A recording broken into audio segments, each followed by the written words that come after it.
Good evening. As Chairman of the Hartford Board of Education, I hereby call order March 19th, 2024 regular meeting. I wish to extend a warm welcome to everyone present and to our television viewers. The board, superintendent, and I are pleased that you have joined us to celebrate achievement, review information, and make policy decisions related to the effective operation of Hartford Public Schools. This is a regular meeting, and all items that will be discussed or voted on this evening have been posted as required by state law. As Hartford Board of Education, we are here to set goals, listen to reports of the superintendent, approve budgets, contracts, and personnel appointments, and make policies for the district. We are not here to make management decisions or solve the problems of individuals. Management is the responsibility of the superintendent. The monthly meetings of the board are open to the public. They are the time when the board conducts its business of governing the school system in a public arena. The regular meetings are not meetings with the public. Therefore, comments from the audience will be confined to the time designated for the public to address the board. Decorum and courtesy are important elements in effective public meetings. Please silence your cell phones and communication devices and refrain from talking while others are speaking.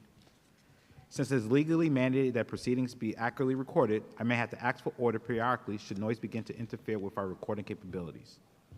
I am pleased that you have taken this time to join us this evening.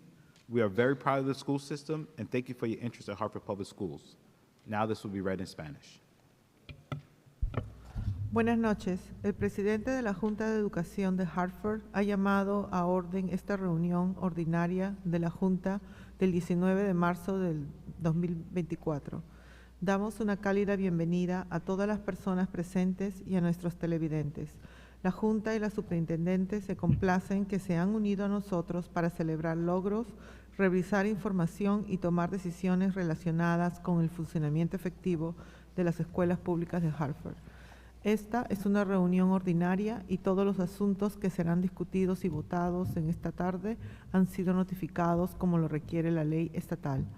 Como Junta de Educación de Hartford estamos aquí para establecer metas, escuchar los informes de la superintendente, aprobar los presupuestos, contratos y nombramientos de personal y establecer normas para el distrito.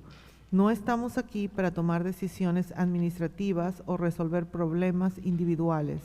La administración es la responsabilidad de la superintendente. Las reuniones mensuales de la Junta están abiertas al público. Son el momento en que la Junta lleva a cabo su tarea de gobernar el sistema escolar en un espacio público. Las reuniones regulares no son reuniones con el público. Por lo tanto, los comentarios de la audiencia se limitarán al tiempo designado para el público dirigirse a la Junta. El decoro y la cortesía son elementos importantes en reuniones públicas eficaces. Por favor, silencie sus teléfonos celulares o dispositivos de comunicación y absténgase de hablar mientras otros están hablando.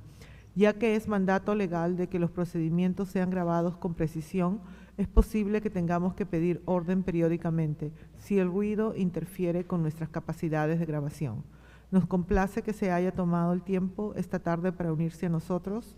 Estamos muy orgullosos de este sistema escolar y les damos gracias por su interés en las escuelas públicas de Hartford. Thank you.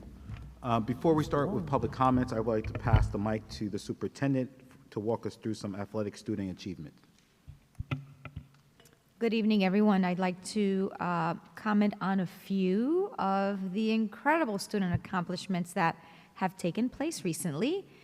Too many to name, however, I do want to lift a few, many of whom have been recognized already within our communications. They showcase the diversity of talent in our district and reflect upon the great work that's being done by our outstanding staff and students.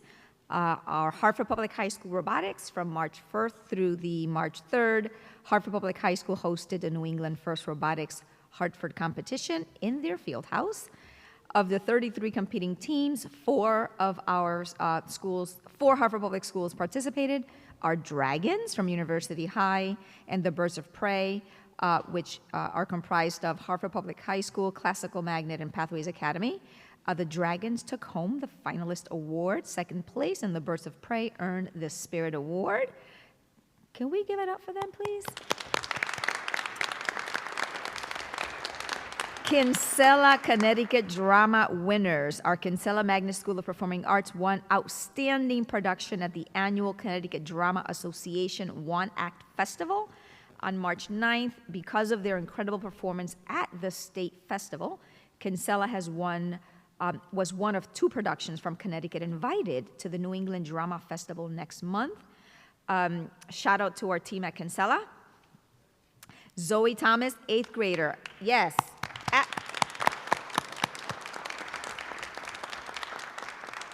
Eighth grader, Zoe Thomas, 8th grader at Kinsella Magnus, and winner of the Connecticut State Middle School Wrestling Championships.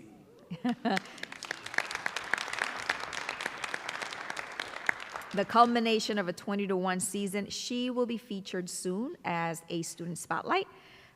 Congratulations now to Buckley Swimming, the co-op swimming team, University High, Hartford Magnet, and Classical that reached the state finals.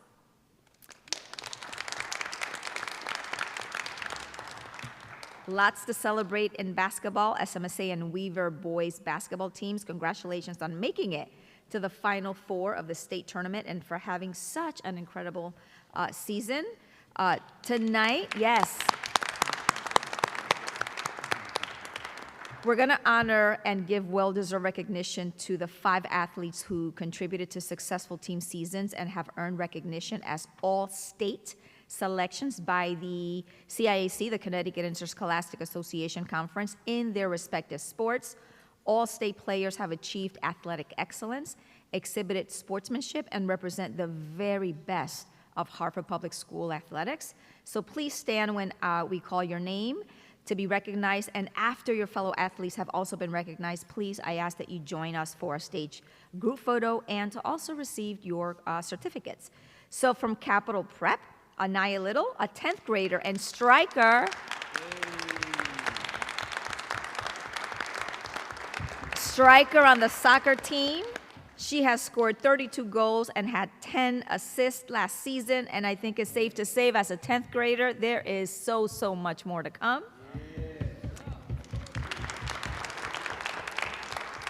From Hartford Magnet Trinity College Academy, Harun Amirovic, who is also a striker on the soccer team, scored 38 goals and 19 assists this year. Harun is a junior who plays club soccer with Sporting, and so that likely means if he is not here tonight is because he is at soccer practice. From Sports and Medical Science Academy, girls volleyball, Adita Guster, the team captain. And outside hitter, 235 kills, 495 receives, 47 aces, and 292 digs. She is 2-time All-Conference and CHSCA Academic All-State athlete and will be a UConn Husky next fall, yes? For SMSA football, 2 All-State selections here. Zahir Kerr was a co-captain and starting quarterback. He was the Pequot Conference Player of the Year in the UNCUS division and had 16 rushing touchdowns to go along with 12 passing touchdowns. He will be attending Franklin Pierce University, and I believe you're going to continue the football career at Franklin Pierce. And lastly but not least, Deontay Williams, also co-captain and Pequot All-Conference offensive lineman. The team ran 70% of the time behind Deontay's blocks, and he will attend Hotchkiss School next year as a postgraduate. Can we give it up for all outstanding athletes? Yes. Line up for a picture, if you don't mind. This is good stuff. We worked really hard to get our athletics up in here. Put out my weight on it.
Awesome. Let's give another round of applause for all of our students.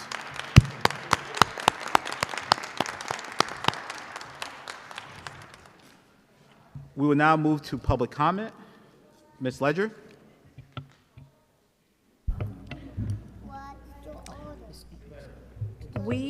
Good evening. We as a board, in collaboration with the superintendent and district leadership, are committed to cultivating a culture of excellence at all levels of HPS. We thank you for taking the time to attend tonight's board meeting.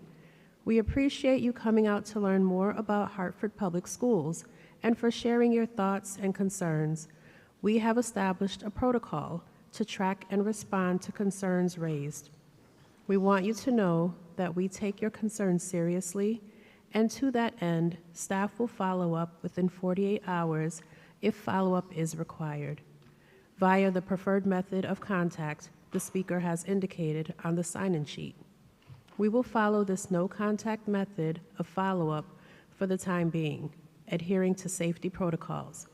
As a reminder, you have 3 minutes to speak.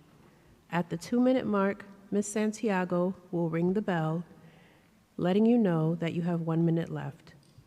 At the second bell, please wrap up your comments. Now, this will be read in Spanish. Nosotros, la Junta de Educación, en colaboración con la superintendente y el personal del distrito, estamos comprometidos a cultivar una cultura de excelencia en todos los niveles de las escuelas públicas de Hartford. Les agradecemos se haya tomado el tiempo para asistir a la reunión de la Junta esta noche. Les agradecemos su participación y su deseo de aprender más sobre las escuelas públicas de Hartford y también por compartir sus pensamientos y preocupaciones. Nosotros tomamos sus preocupaciones muy seriamente y hemos establecido un protocolo para el seguimiento y respuesta a inquietudes planteadas. El personal le hará un seguimiento dentro de las 48 horas, si es necesario, a través del método de contacto preferido que el orador haya indicado en la hoja de registro. Seguiremos este método de seguimiento sin contacto por el momento, adhiriéndonos a los protocolos de seguridad. Esa persona investigará su caso y se comunicará con usted dentro de las 48 horas. Les recordamos que tienen 3 minutos para hablar. Cuando han pasado 2 minutos, la señorita Santiago sonará el timbre, dejándole saber que le queda 1 minuto. Al segundo sonido, por favor, termine sus comentarios. Gracias.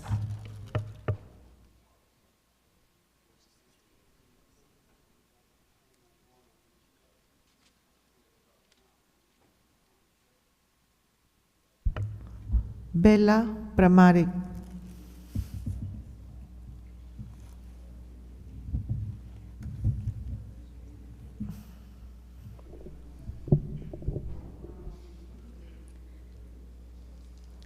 Good evening, and thank you to the Board of Education for allowing me to speak today. I am a junior at HMTCA, and I have been in Hartford Public Schools since I was in 4th grade. I've watched our education system grow and flourish, and I've watched it face extreme hardships. I've stayed in the Hartford Public Schools system because I feel we have a uniquely dedicated array of teachers and staff, and a diverse group of students who are able to thrive through the range of opportunities that HMTCA and other Hartford schools provide us. I am speaking to you today as a concerned student who is worried about the future of our school and the success of our students. Through my years at HMTCA, I found I'm drawn towards music and arts. I was able to find that about myself largely because of the incredible music programs that our school had to offer. Orchestra, chorus, band, jazz band, and theater. All of these programs allowing students a musical outlet. I'm disappointed to say that our school is not having a theater show this year and will likely not be having one for my senior year either.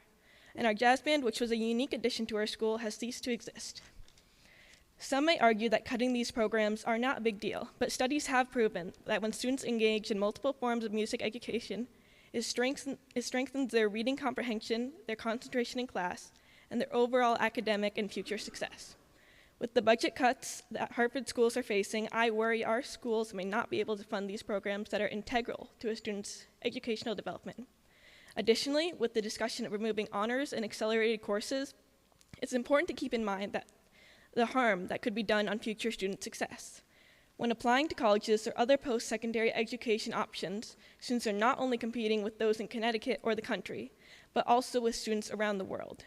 The US is continuously ranking lower in education globally each year, and we are not helping by taking away classes that demonstrate the rigor and competence of students that colleges will look to see. My final concern is for the teachers at our schools. They already have so much on their plates, and if more teachers are let go, the situation will worsen. A school can not only look out for their students' health, but also that of their teachers and staff. The school system must be accountable for the mental health of teachers, and by firing teachers, you are hurting those who continue to work here by adding more to their already full plate. Because teachers will be so busy, they will have less opportunities to be proactive because they will be forced to spend a majority of their time being reactive. I cannot see how our schools will be able to function or thrive with the current budget presented to us. I hope you will consider the lasting effects this budget will have on everyone in the school system. Thank you again for allowing me to speak, and have a good rest of your evening.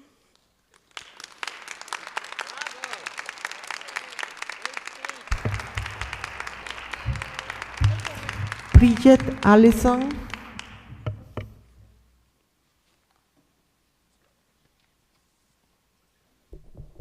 If it is okay, I'd like to bring David Frazier with me as well so that the two of us can use our time together, so the 6 minutes between the two of us, so that we can tag team if that's okay. Thank you. My name is Bridget Allison, and I am a teacher at Hartford Public High School. I am here tonight with my colleague, David Fraser. you want to get over here and talk a little louder. David Fraser.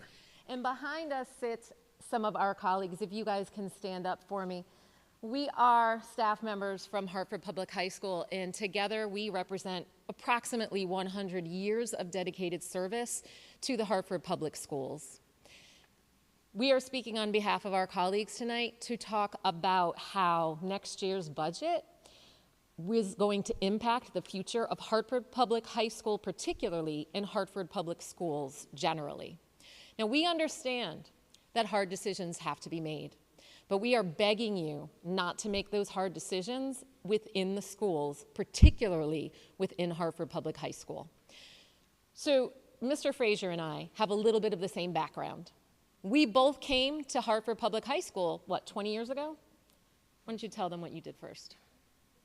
I was in a management career. I came to Hartford Public High School, and by luck, I was sent to the hallowed halls of our school. I quickly, it was a little like getting thrown into a hurricane or shot out of a cannon, but I quickly grew to love my students and to admire my students, even though each of those students had some backgrounds that, to me as an outsider, were just amazing that they could even get there. But the fact that we had a staff and crew at Hartford Public High School, regardless of where these kids came from, regardless what language they spoke, they are always going to get a pretty good education from Hartford Public, and to me that was very impressive. So like my colleague, I came to Hartford Public High School 20 years ago from a legal career. And Hartford Public High School was the first school that I thought I could teach in. And when I first arrived, I think just a few months before you did, the school was a mess. It was under reconstruction, and it was literally falling apart. And just like my colleague noted, it was a state of nature. We didn't even have computers that would allow us to print off materials, and we had to go to Staples and pay out of our own pocket in order to make copies. At that time, we were told that Hartford Public High School was moving in a positive direction. And one of the things we were told is that we had to undergo reaccreditation. And so we prepared to do that, and we worked a lot. We worked tirelessly to make sure that reaccreditation was successful, and it was. And we were told by the committee what an amazing job and what an amazing direction Hartford Public High was going in. And then just a short few months later, we were told by your predecessors that we were all fired and had to reapply for our jobs because they weren't going to continue going in that direction. They were going to break the school up into academies. So that happened. But as my colleague mentioned, we're dedicated, so we got to work. I myself was the design chair for one of the schools. And for a number of years, maybe two, maybe three, we had the funding necessary for those academies to be successful. And then, just like before, that funding was pulled, and the academies were allowed to flounder. A few years after that, we were told we were coming back together. You want to pick up the story there? Yeah, actually, there were several other iterations of our school in between there where we were reconstituted, we were this and that, and we never really understood why, because every time it seemed like we were making progress, that was the time that we got the message that we needed to blow it all up and start again. This is a high school that's been going on since 1638, and we really deserve what we used to have. We used to be the preeminent school in Hartford, in Connecticut, maybe even in the United States. And from the moment I walked in the door, I think we wanted to figure out how do we get back there. But every time it seemed like we were doing something right, along came some new plan, some new idea, and it's the budget. And again, we might get into this again in a minute, but the problem is when we have this budget discussion in March, there are young teachers, some of whom are sitting behind me here, who have an uncertain future, and they say to themselves, well, why would I stay here with an uncertain future? I'm just going to go find a job where I don't have to worry about things in September. So a couple years ago when they decided to put Hartford Public High School back together again, like we're Humpty Dumpty, right?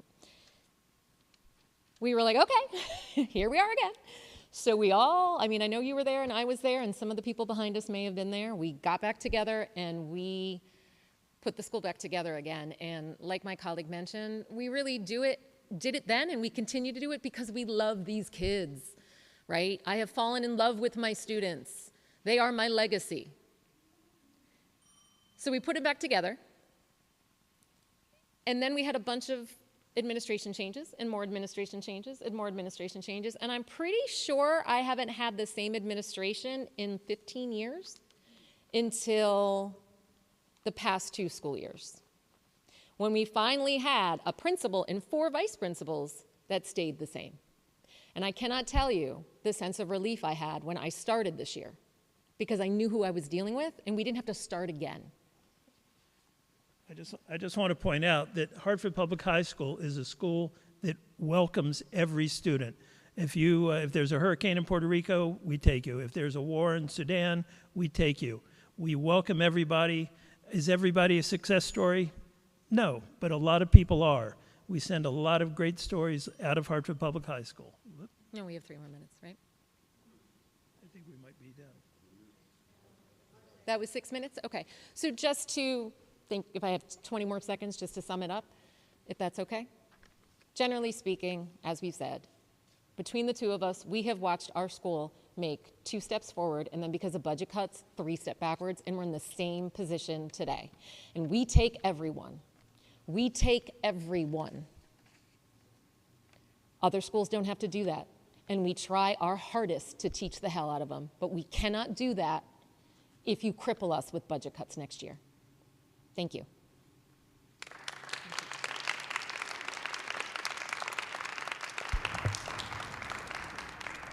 Joe Farah.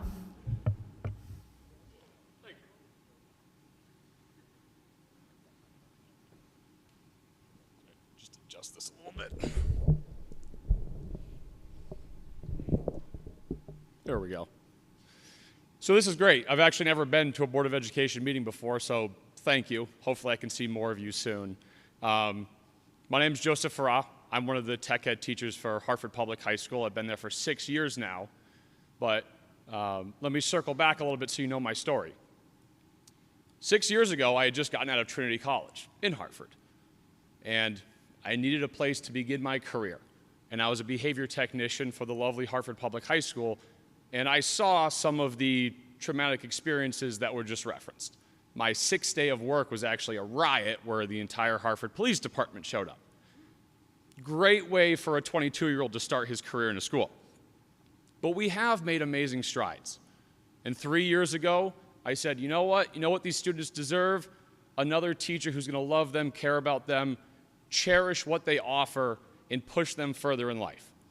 So, with the support of the current administration of Hartford High, not only did I become a career and technology education teacher, I also took over as the lead mentor to the Birds of Prey 181 robotics team, which is almost as old as I am, which is crazy to think about. Right? And just to extend this, because the superintendent didn't mention our Spirit Award at the Hartford event, this past weekend, the entire team was at the University of Rhode Island and won the Sustainability Award and made it to the playoffs. So thank you. I don't know if that applause counts in my time here, but I share this because I hope the message comes across that we do so deeply care about these kids because they are rich with experience and opportunities that we have to explore. But exploration means money, and we can't do it without funding. And it bothers me when I'm at work, and I have students coming up to me asking me if I have a job next year, which I'm pretty sure I do, but I've seen how far these kids have come. And in my 3 short years, the kids have grown with me. The robotics team is now back up and running and doing amazing things. Kids are doing internships at Pratt Whitney. A student yesterday just told me that they're actually working there. These are our kids. These are your kids that you support and represent. And it's not just what they deserve, it's who they are. They are powerful members of Connecticut, of this nation. They have to be represented, but representation means the money has to be there. So you have an impossible task. Everyone knows that, right? But a joke I thought to myself today was, I've been at Hartford High for 6 years, and at least I know the gray hair on my head isn't from not caring. It's because I go to bed every night caring about these kids. So I just hope when push comes to shove and you have to make decisions about where things have to come and go, just remember that the money you spend on extracurricular activities and the money that goes to all of these programs like engineering is what allows the kids that you represent to be leaders of this nation and not just forgotten about. Thank you so much for your time.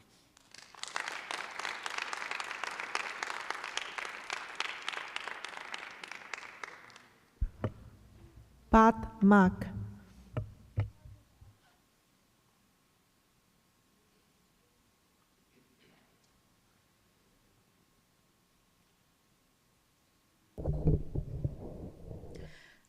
Good evening, Hartford Board of Education members. My name is Patricia Mack, and I'm here to speak of the state of education in Hartford, Connecticut. Today, I would like to tell you a story about a group of people. This does not represent everyone, but it represents educators, people who stand in silence, who have worked in chaos and fear. Adults in Hartford Public Schools are not here because some of them can't speak freely due to the suffering and silence that they are feeling. You see, there's a serious problem in the Hartford Public School system. As quiet as it's kept, students are in charge. Students have been empowered to do as they please. If you walk into a classroom in our system some days, you will see students on their cell phones, their iPads, their computers, viewing social media. You might say this is not true, but teachers are in constant battle with students on their phones. No one can handle it. Parents agree with the children for the most part. Everyone tries to enforce this no cell phone rule, but it's a never-ending battle. At this time, teachers are worn down. They're tired. They call home. They write referrals. The problem only gets worse. However, cell phones are just one problem. We could handle that if that was the only problem. But the behavioral problems, the disruptive behaviors in the classroom, the bullying, the defiance towards teachers and other staff members, now that is hard to take. Every day, teachers are being called out of their names because they do not agree to the students' demands. They have no problem skipping classes or refusing to do classwork. Once again, not every student. This is not every student. However, it's difficult to teach in this environment. Teachers are struggling. They don't feel as if they're receiving adequate support from administration. Now let's be fair. Administration's doing the best they can with what they have. But you must admit, their hands are tied. They are not allowed to remove students from classrooms for long periods of time. They are not allowed to suspend students out of school. They do not have the funds to create unique discipline programs. So our staff is at a crossroads. What about mental health and social emotional issues? Schools need more support for students dealing with mental health issues, with anxiety, depression, and trauma. But our budget is calling for social workers and guidance counselors to be cut. Who do you think does that work? The classroom teacher now? Today, I come to you with some problems. Now, I don't have all the solutions, but I can give you something to think about. Your schools need your help. They don't need your lip service. They need your help. They need members from your board to help. They need leadership with a vision. They need constant support. They need to know that their opinions matter. They need to know that their community stands behind them. They need to know that social emotional is not just a word, but something that is actually taking place with the children in our schools. If you say for 1 second, tonight, we can't afford to educate our children in Hartford, do you think that you support the staff? Please let them know, because if you do support them, please let them know that they are not alone. Thank you.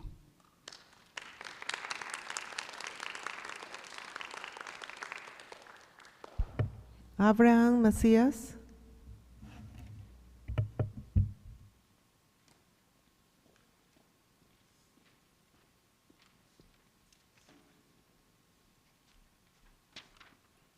How's it going, everyone? I'd like to start out by saying thank you to Hartford Public Schools for this time. It truly is an honor to have these difficult conversations in a shared public space. My name is Abraham Macias. I'm a bilingual math teacher who was non-renewed here at Hartford Public Schools about a year ago and is seeking to please be rehired. This was during a teacher shortage we all know about. They did this, so I'm going to need all the help I can get. To further introduce myself, I left this flyer by the door for anybody to take, where you can look at Exhibit A. Exhibit A shows my non-renewal took place after improving student scores and student numbers combined. So I believe this is in the community's interest. Exhibit A shows proof of results where College Board SAT scores, this is public data, is comparing our one and only Weaver High School to schools across the city, the state, and even the nation, which is labeled as whole group. And did you know these results? Look at it. Did you know that Weaver High School was one of the few schools that had evidence of learning during remote lockdown? Something you would think would be worth protecting of national interest. Did you know results are in from the social experiment happening here at our schools? No, of course you don't, because our current system is fueled by burying and hiding our communities. Our contributions taken to fuel their narrative.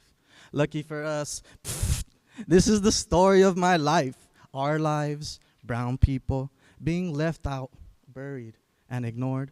To which people respond, why it gotta be brown? It's divisive. It shouldn't be black and brown, but all of us. To which I respond, don't you see? It's statements like these that remove us from the conversation. It's the reason you don't know us and label us as weird, crazy, slow, lots of things. Don't you see that the privilege of living colorblind comes at a high price? A privilege we can no longer afford. But that's right, A system gets the results it's designed to give. So of course you don't. Luckily for you, I'm not like them. I'll take this as an opportunity to teach you a saying I learned in New Mexico, where I heard a Native American say, you can't blame people for not knowing. All you can do is educate them. Which is why I'm here, to help educate rather than to blame, to help educate and define who brown people are, because so many people don't even know who we are, to pronounce our names. Allow me to define brown people. We're Latinos, Asians, indigenous people, mixed people, some black people, some white people, all with the common tie of multiple languages at home. Allow me to remind you that results are in, and they're great.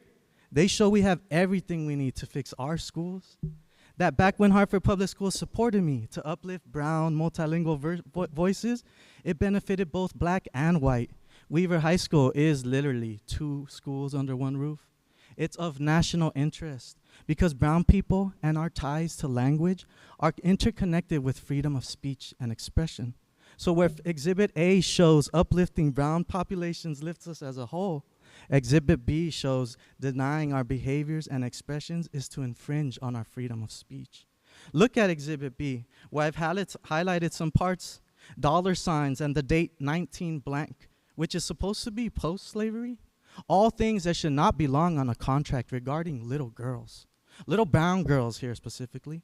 Exhibit B is a contract where local families rented girls as maids with the help of schools and churches, all in the name of the social and moral welfare of the girl, which I've also highlighted. A hidden history I learned impacts my own family, because Dad told me that Grandma was a maid that loved white people. It's sad, her emotions and her life. This same father was punished in the school system for speaking Spanish, sometimes physically. And last I heard, U.S. doesn't have an official language. And so what? What does it have to do with Hartford? I'm reminded every time someone asks me, what reason did they put on paper for your non-renewal? Turn to Exhibit C if you want to hear more. I'll be back in a month, and shorter and sweeter. Thank you all.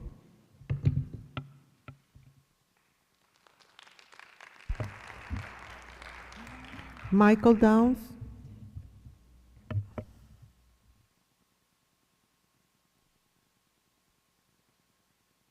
Good evening, board members. Superintendent Michael Downs, 74 Rosemont Street in Hartford. I noticed that the WISH school renovation plans are prepared as of March 1st of this year. And phase 1 is complete. There's a project manual on it. And it'd be nice if we could see it or review it, or somebody could review it for us. And I'd like to know what the international standards and the standard classifications are, the cost estimate, and school building committees, what building committees are there concerned with this. And my neighbors and myself and our district are interested in when the demolition and abatement are going to begin, when there are going to be shovels on the ground.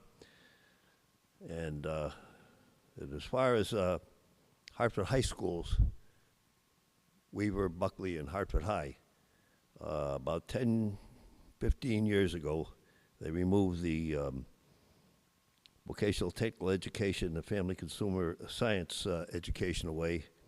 And of course, it's nice to have computer technology, but it's not enough.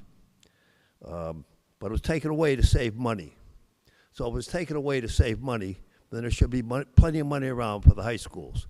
And if not, then we should remind the present governor, it was previous governors that stepped in, took over the Hartford Public Schools and took this stuff away. It's time for it either to come back or give us the money that was saved by removing them. Thank you.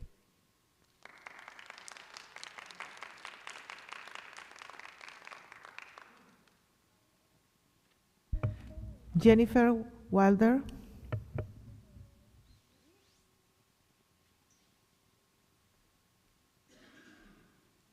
So good evening, everyone. My name is Jennifer Wilder.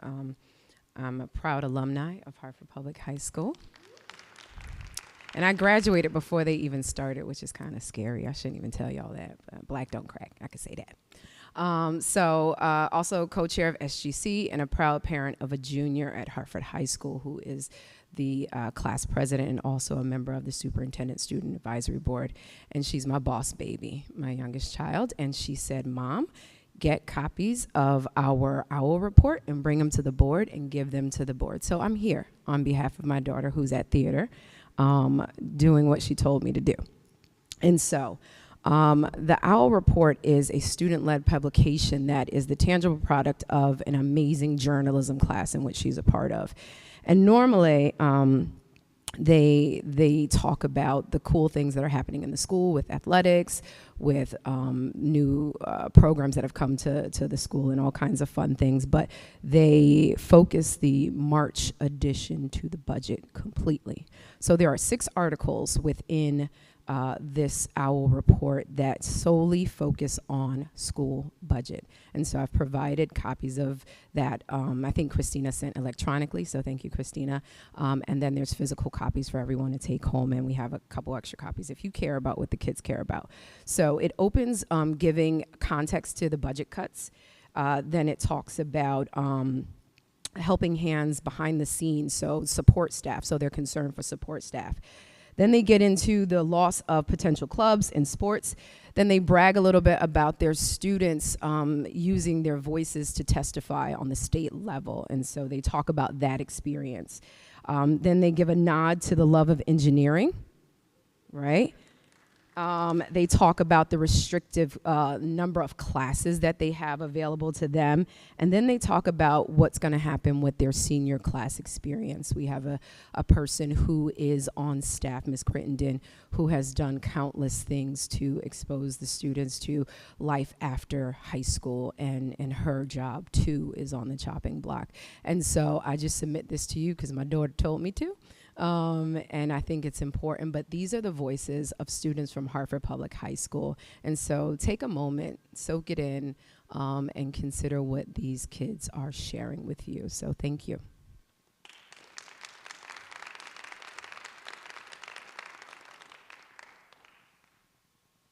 Olivia Suarez.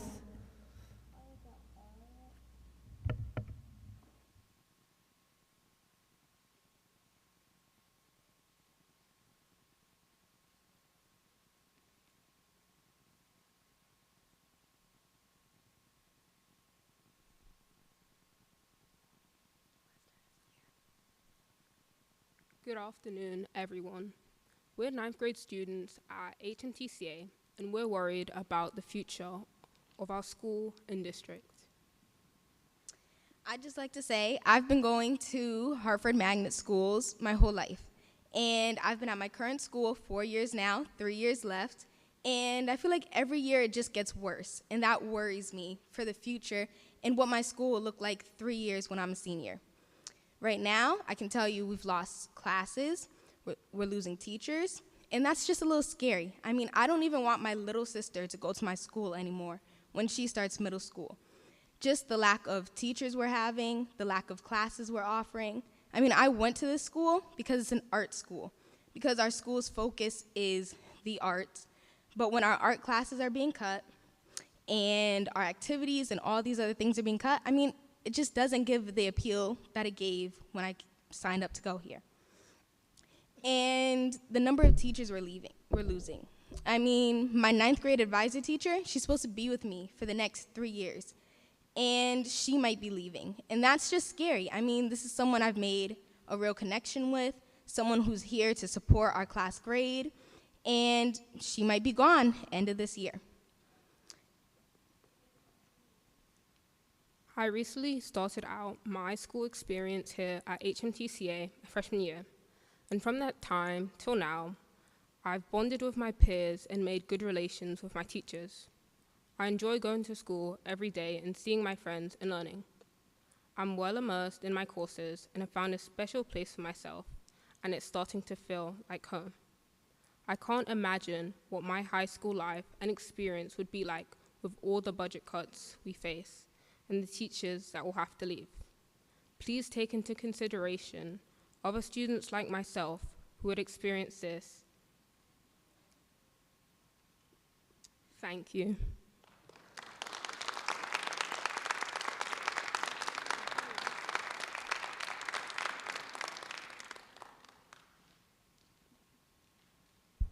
Nancy Mendez.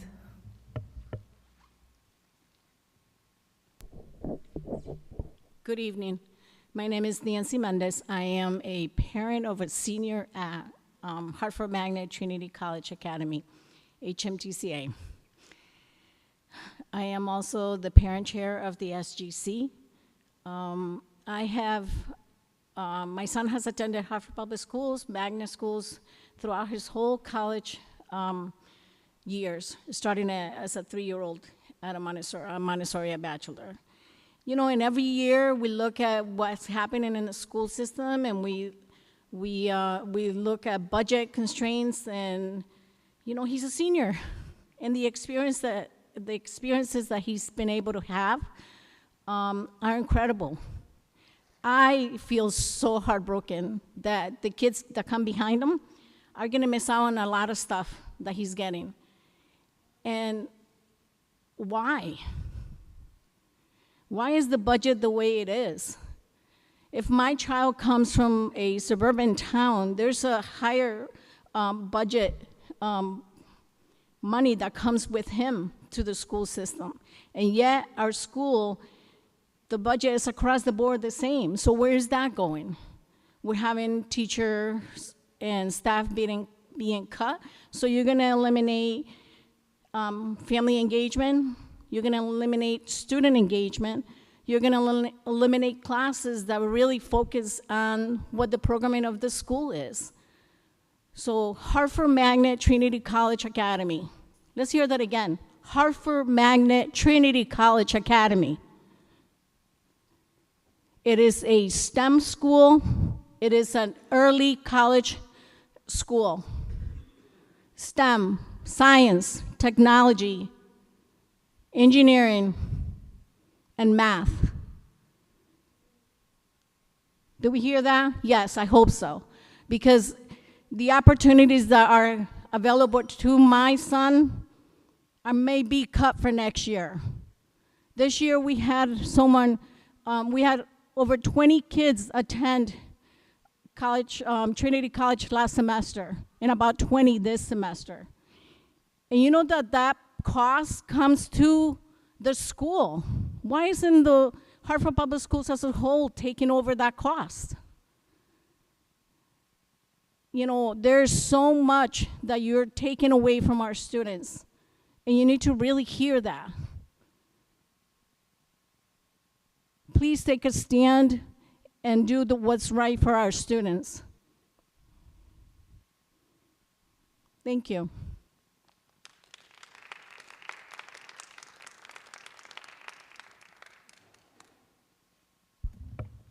Karim Wilson.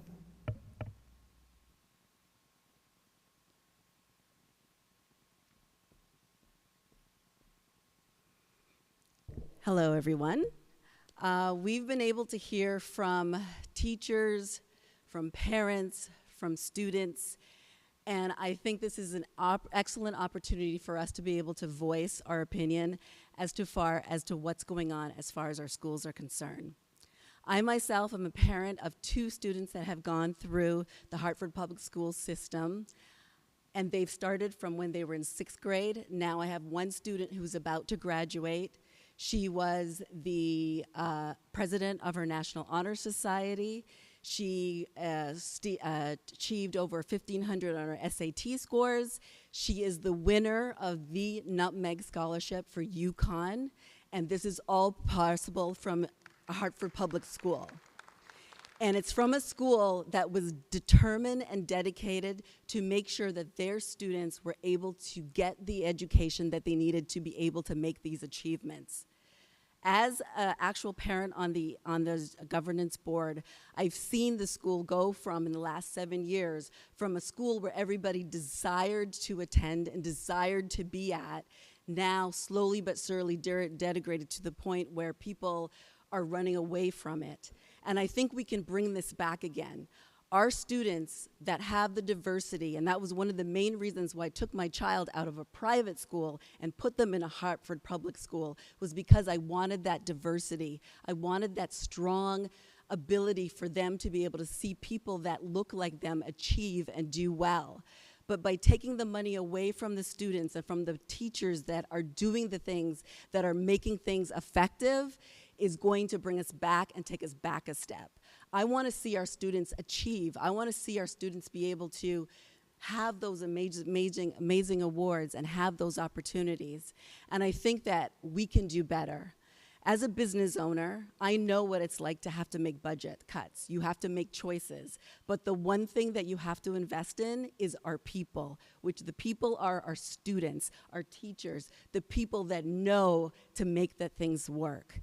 I know that you have difficult choices to make, but I'm hoping that you will take consideration into looking into some of the money that is spent in certain areas to be able to spread it around in a way that will affect the students and the children that really need it. I thank you for the opportunity, and I know that we can work together and collaborate together to make it work. Thank you.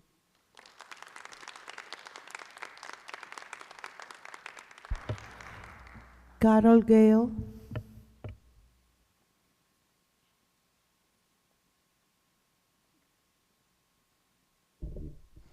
Good evening, members of the Board of Ed, Superintendent of Schools. My name is Carol Gale. I'm a Hartford resident, taxpayer, and president of the Hartford Federation of Teachers. First, I'd like to take the opportunity to thank the Executive Director of Human Resources, Connie Nieves, for working with HFT towards an improved process for compensating class size overages. Being paid in a timely fashion for compensation earned is a clear sign of support by our Human Resources Department. Whereas class size overage claims used to be paid out at the end of the year, Ms. Nieves and HFT have worked together to close out all overage claims for the first part of this year and will repeat the process at the end of the year. In this way, teachers don't have to wait an entire year for their compensation. So thank you, Connie. So that was the good news. We are all aware that we are facing a very difficult budget year. Principals have had to submit their budgets to the district, and the district is finalizing a budget that will be brought before this board for review and approval. The superintendent recently shared a timeline of the budget process with all staff and included the equity-based budget model that schools were given to follow. Art and music were included in each school. However, they were reduced to half-time positions. A particular concern with such a reduction relates to the district's recent purchase of musical instruments for our music department. This purchase was welcomed by our music teachers about a month ago when the instruments were delivered, and we know that students' faces beam when they are given an opportunity to play a musical instrument, and also that it definitely helps them academically. Then these same teachers were told that their positions were being reduced. And now they wonder whether they will be able to utilize those wonderful instruments on such reduced schedules. Hartford, unfortunately, does have a history of purchasing resources that go unused. We don't want to waste our taxpayer money, so please don't let that happen to these musical instruments.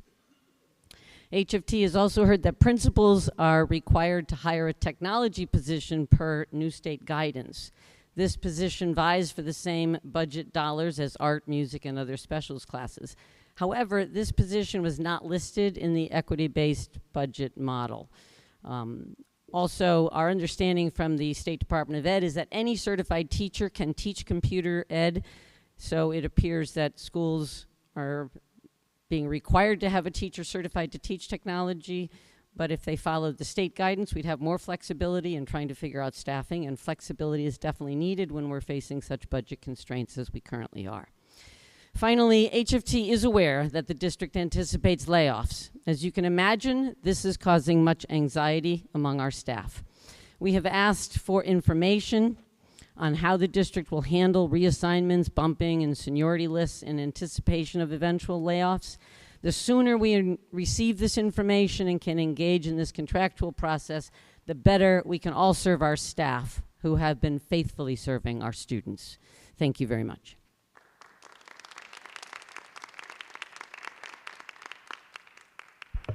John Walton.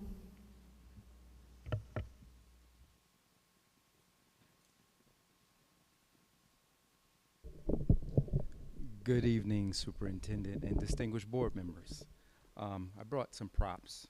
And to our new board members, I'm going to be talking as a resident, a union president, and an employee. I'm so happy to see you students being involved in the direction that your education is going in. This makes me happy. This is what inclusion is all about, having you there. I would encourage you to revitalize with the superintendent the avenue of the podcast so that you can get support for the endeavors that you want, and you can have a conversation with the public about the things that are important to you and important to the community. To our board members, it is our responsibility, and you guys know this, I think you agree with me, that we should leave the Hartford Public Schools when we leave in a better position than when we got it. So I would ask that we, because of the budget crisis and things of these natures, that we create an oversight committee specific to the spending and operations and academics. I missed Black History Month because I was doing something that was very important, but Black History Month cannot be just defined in 1 month. If we all know our history, we realize that we were all rooted from the motherland of Africa. There is no such thing as color, although it was created to keep systems in place that divided people. With that being said, I'll reference Martin Luther King, who made a speech that wasn't very popular, because many people think that his I Have a Dream speech was his most popular speech, and it was. But his most important speech, at least in my eyes, was when he gave the address to the Senate, and he said, I feel like I've led my people into a burning building, because without economic empowerment, you can have no civil rights. And he was leading in civil rights, but he needed the community and the Senate to understand that economic empowerment is the key to developing what you need in a good society. So why do I say that? I say that because I still don't see it being mandatory for our vendors who receive millions of our tax dollars to have internships for our students and job opportunities for our community. We need to see that happen because our money is going in taxes to pay some of these high-priced contracts.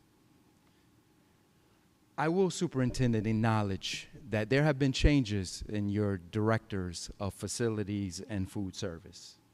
And there have been some good working relationships with your director of OTM and legal. They have shown the ability to work and get things actually done. I would request that I get an additional 3 minutes, please, Ms. Santiago. Thank you. They have shown the ability. They've shown the ability to change and adjust to what is needed to move our district in a positive direction. But there's been some symbols put in place. And there's some people that have been put in place that are symbols of change but haven't really produced real change. And you guys remember almost a year or two ago I came here and I said my key talking points were character, behavior, and investment, not color. So it didn't matter that we changed the people as much as it mattered that we changed the system. And we are finding that there are those in leadership who are operating more in their ego and insecurities than they are in collaboration. They're not establishing partnerships, but they're developing barriers that maintain the hierarchy of their authority, fostering a management versus labor relationship. And I know, Superintendent, that's not what you want because our relationships thus far have been as partners. Remember, 83% of my union are resident stakeholders of this community. So they should be treated as partners, and their children go to these schools. There are some, and if you remember what I also said back previously in some of my address to you guys, there's some bad apples on the team. And those bad apples are creating more problems than solutions.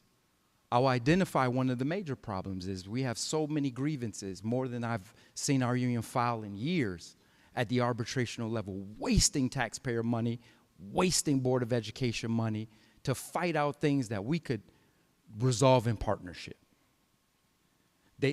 Some of these individuals have no development skills. They're not willing to partner on any matters. They see their role of authority as an authority figure which operates without question, and are satisfied with operating in old, outdated, and non-inclusive manners. To the budget crisis. And I'll also say this when it comes to investment. One of the key investments that I would hope that the board would look at is some of the people who are making top dollars should have to live in this city. Superintendent, you live in this city. Many of the board members, you live in this city. Student board members, you live in this city. So if we're going to give tax dollars to people, we should be giving tax dollars to people in the city, or requiring that they work in partnership with a community-based program so that they have an investment into the city and how money is spent. But to the budget crisis, if cuts need to be made, it should start from the top, with individuals in authority who have been a disservice to Hartford Public Schools and its community, earning top pay without top performance. By removing these individuals and salaries, it will better position the board to keep essential personnel to support the district and the community. We need to restructure contracts of outside vendors and start allowing that money to be spent having internal staff do the job instead of wasting tax dollars. Thank you for your time, and thank you for your patience.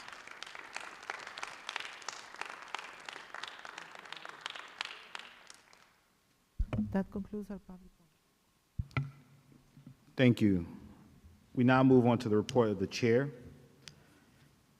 As you know, with recent board member departures, we are now down to 6 members. Until 2 appointed and 1 elected positions are filled, we will continue to maximize the efficiency of the board and staff members and continue to replace the monthly committee meetings with 2 committee of the whole meetings. For the same reason, we are also holding off on board annual organization votes for the board leadership roles. Last week, March 13th, myself, Board Member Ledger, Superintendent Torres Rodriguez, and Christina Santiago, along with our advocacy partners, Capital Strategies groups, attended CABE's Day on the Hill. Personally, the major takeaway from me for that day is similar to Hartford Public Schools, the state has to identify new sources of revenue to adequately fund and support Connecticut public schools, in particular urban and rural districts like Hartford, New Haven, Willimantic, and many others. In my travels, too often the discussions among education stakeholders in the state is how to best allocate the existing budget versus how can we increase the budget in order to provide more for Connecticut youth. Lastly, the budget.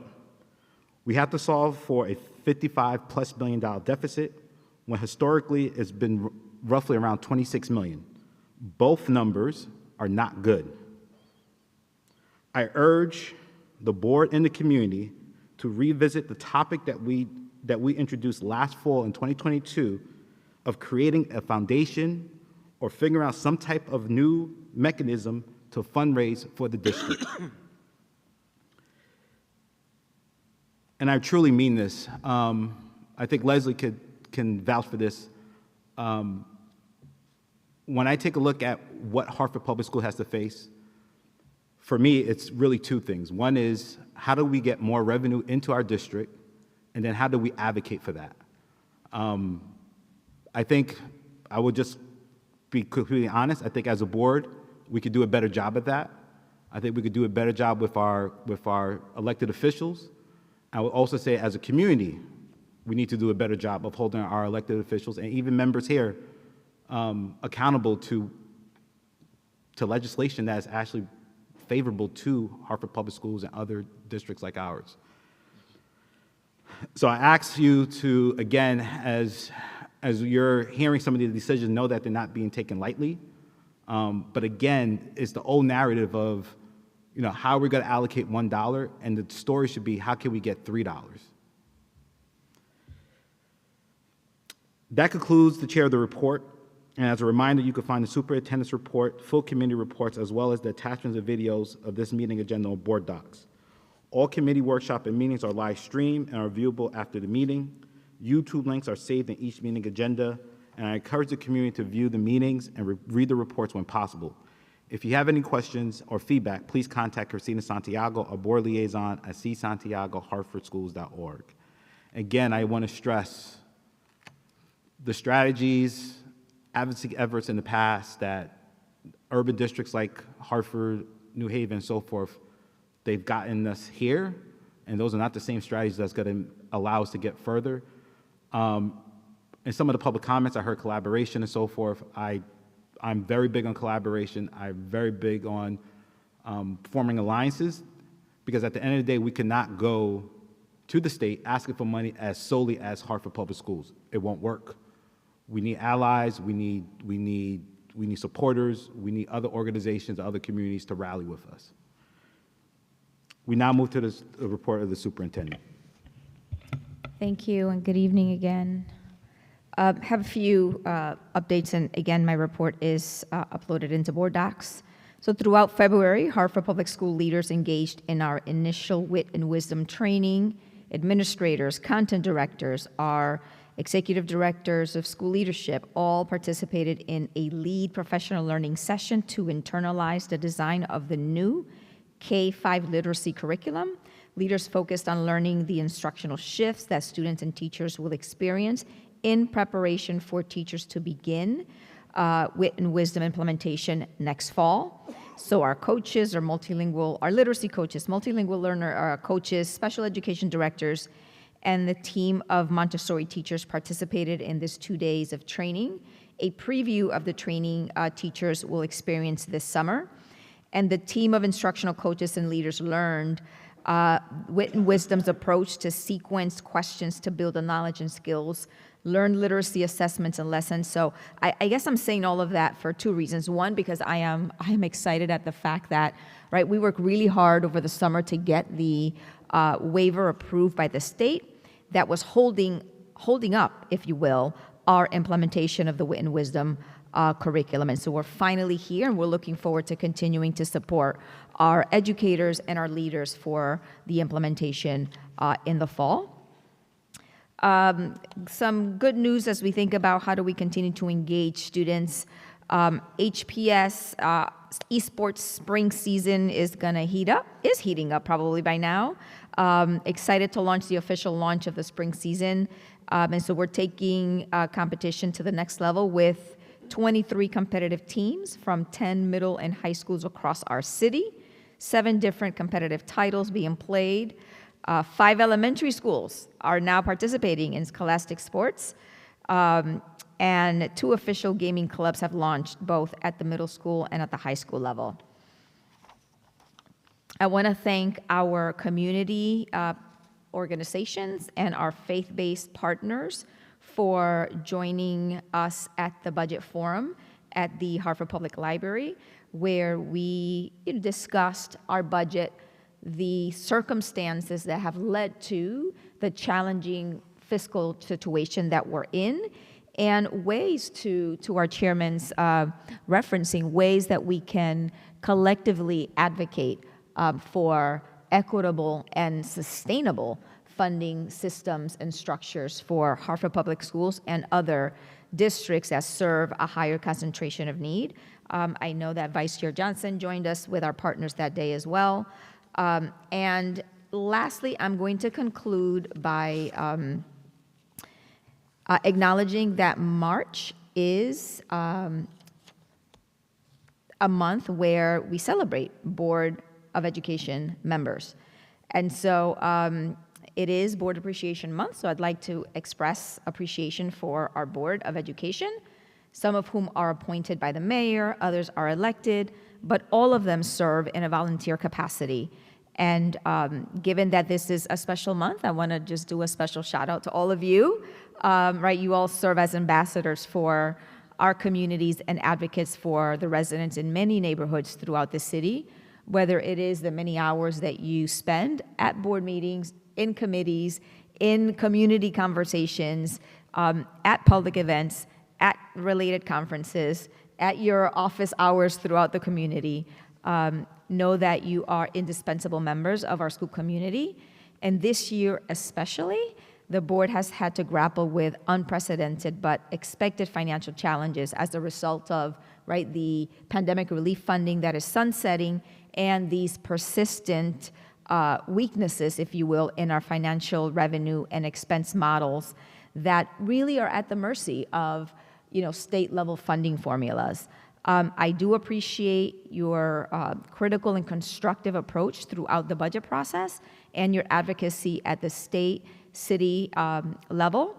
And with this continued effort and strategic approach, I know that we can get through this challenging circumstance and think about how to identify a more sustainable future for us. The last 3 years, I'd be remiss if I don't, speak about pandemic and all those related challenges. And, those persisted longer than I think we all anticipated.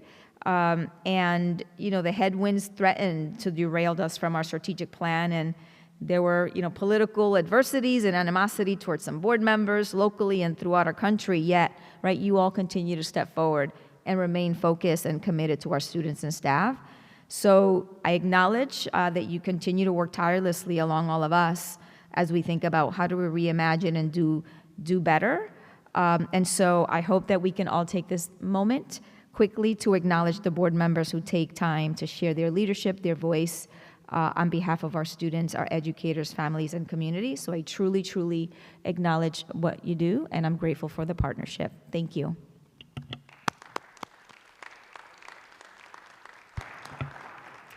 Thank you, Superintendent. We now move on to the report of the student representatives.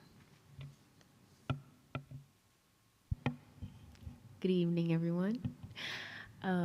Bear with me if I stutter. I'm a little bit nervous, and I'm not reading. I'm just speaking out loud off of ideas.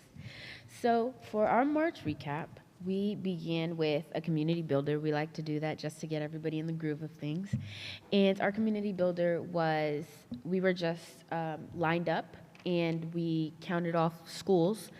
And each school chose a school, and we, for example, Weaver was talking to SMSA, and we would just ask questions that were already written out for us, and just to get an idea of what the other school was dealing with and how the other school was. The questions were easy. They were like, what's your favorite thing about your school, and what's different about your school from other schools? So we started off with that. Then we had some principals come in, and it was like a Q&A, little question and answering with us. And we asked them burning questions, as it says in the report, burning questions.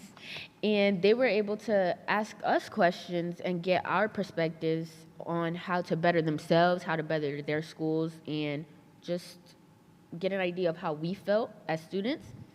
And then we ended off with just breaking off into 4 groups, and in those 4 groups, we talked again kind of school-based about how we felt about our schools and what needed to change, and each group came up with 4 base ideas of what they thought needed to be changed.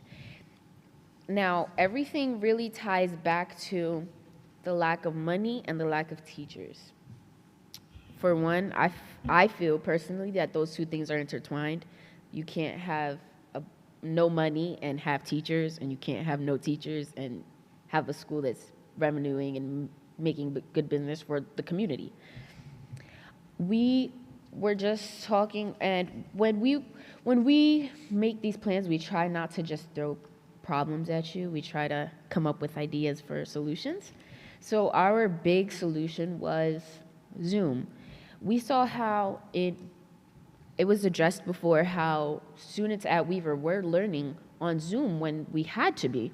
And I feel that if students had the opportunity to sign up for classes in other schools that aren't offered at their school, it would be more of for one, our schools would be more intertwined, and it would be more of a base of a community. And secondly, students would learn more and learn about things that they want to learn about. For example, I don't have a robotics team at my school. We have nothing having to do anything with mechanics and robots. I would love to be in a robotics class, and I can't. But imagine if he had a Zoom class during his teaching hours, or whenever he's off, or whenever the teacher has time to do a Zoom class. I would be able to, I would be robotics out. So we thought that that was just something that we needed to bring to your attention. And I heard something about budget cutting in social workers as well. I think that this could also work for social working. If I was at a school that had no social worker, I could Zoom call a social worker and get everything that I need through a Zoom call. So it was just an idea, but we just wanted to bring that to your attention. Thank you. Thank you. Before we move to the business agenda, I believe there's a video that we would like to play. Ms. Santiago? Superintendent, you want to give some context? It's just a little gratitude video for the board.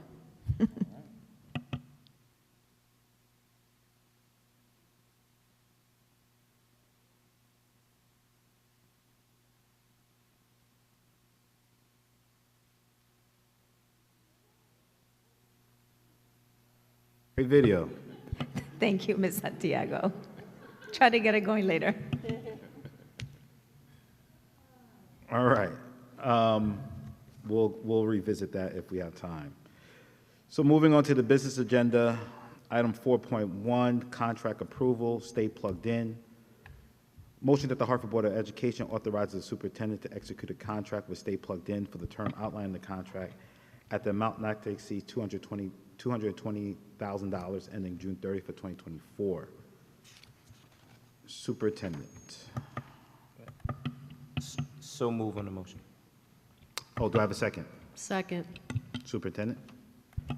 Thank you. And I know that we have a team here in case there are questions. Yes. So Stay Plugged In, and this is a contract for several of our schools, Noah Webster, Annie Fisher STEM, and Classical Magnet. At STEM and Webster, let's see, you're beginning to have your, to outfit so that you can do esports. So they're really working to find ways to continue to engage our students and the greater community, particularly in the area of technology. Additionally, right, we think about magnet schools and having to compete with suburban districts in terms of their offerings and facilities. This tries to get at both of those. The lab and production spaces position our students to think about their high school trajectory and help drive their choices to schools that can further their work and expertise, and I would add also interest. So our teams here are looking to bolster the programming with an addition of esports room and courses that will allow for student offerings. And this is funded through the State Interdistrict Magnet School Academic and Social Support Extracurricular Program Grant Funds. And so that the investment will also give student opportunities to interact with each other and the community and prepare them for their post-secondary opportunities and careers. As it relates to Classical Magnet, which already has started their work, they do need, their investment is less, it's $40,000. They want to outfit some of their current spaces as well. So I'll pause there because I know that we've had a lot of conversations around esports and how it has taken hold across the city, our schools. And so I'll pause to see if you have any questions for our team. Before I take questions, I do want to make note that this particular item was discussed at great length at our last meeting, and I also think that this was also discussed last year. One of the things I want to make note of, there's been reference to a study. What I would say is, as we have these conversations, if that study has not been shared, I think it's not wise or not in the best advantage if everyone's not looking from the same information. So if there is a reference to a study there was a reference to a study, I have not seen it. I have asked those individuals to provide the study to make sure that everyone's on the same level playing field. I'm assuming that study was provided, I'm not sure, but again, I think as we're having these type of conversations as an esports, which is a a fairly new trend that we're all speaking from the same language and the same data point. So with that being said, I look towards my colleagues to see if they have any questions. Board Member Walker. Well, good evening. And so we'll open with the study. So I had a computer crash, so I didn't have it ready to be available last week. I have regathered the studies, and so I think to Phil's point, I'm not going to ask you to respond to it per se, but I am going to share it both to the staff and to you. But it's really as a basis of education. Essentially, like everything, I would say, like, to give background, we all know today that social media can be, a little bit injurious to youth. We didn't know social media could be that way 10 years ago, but we know it today because people have looked at it. We have the arc of time. And so in this same way, there's beginning to be some concerns about how video time, not just video games, but time on screen impacts young people. And so I'm beginning to want to share this to begin to build the body of knowledge. So as we move forward, we can become wiser about it. Just like today, we would be wiser about how we look at unfettered use of social media by youth. This is the same thing here, right? And so I'm going to say that, so you're not going to be put on the spot tonight, but I am going to share it with you through Ms. Santiago and to the staff, so that over time, we will get smarter and wiser about this. And so to Chairman Rigueura's point, it's not the amorphous report forever, but that over time we get more knowledgeable. That being said, that's really the comment I wanted to make about that. And I will yield the floor back for further questions. Thank you. Board Member Johnson. Thank you so much. Through you, Mr. Chair. I am an avid supporter of this, and as I stated on the call, I will be voting yes for this because I think it's just innovative, and I think our students need this. However, I will always, and I believe we talked about this on the call as well, extending things like this to other schools, particularly, around North and South Hartford as well. I think that's very, very important that we keep that in our lens. So, I mean, expansion is, I guess, what I'm looking for. And if there is an opportunity to do so and we can support that, I would like to move in that direction. But my question is around this expansion. In our packet, it says to utilize in our theater program. And if you could just quickly elaborate how this would translate into the theater program and what that looks like in classical. Thank you. Take your time. Can I also just reference that we have MLK, Milner, and McDonough already have the programs in place. All right, but don't make me look silly. I'm just... Which other schools? The middle schools, our neighborhood middle schools. MLK, middle, McDonough, and Milner. They have Esports already? Mm-hmm. Yeah, I don't even know about Thank you. Good point. Good evening. I'm Bethany Sullivan, principal at Classical Magnet. We already have an esports lab and team that's up and running, so that's not part of the proposal here. Ours is for the production studio, as you referenced. We have a very vibrant theater program.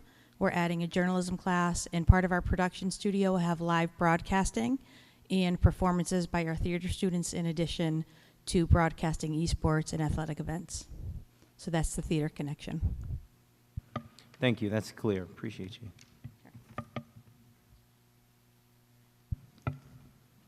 Board Member Brody. Thank you. I just wanted the names of the principals in the schools they're representing. We're a board, we voted. Remember, I missed that meeting. But we voted that principals no longer come before us for appointment. So I've been visiting schools in my professional capacity, and I feel a little bit disconnected. I think I'm familiar with two of them, but I think we have another school represented, and I'm not connecting the principal to the school. I'm Gus Jacobson, principal of Noah Webster Micro Society Magnet School. Nice to see you. Good evening. My name is Erin Wilson-Ruff. I'm the proud principal of Annie Fisher STEM Magnet School.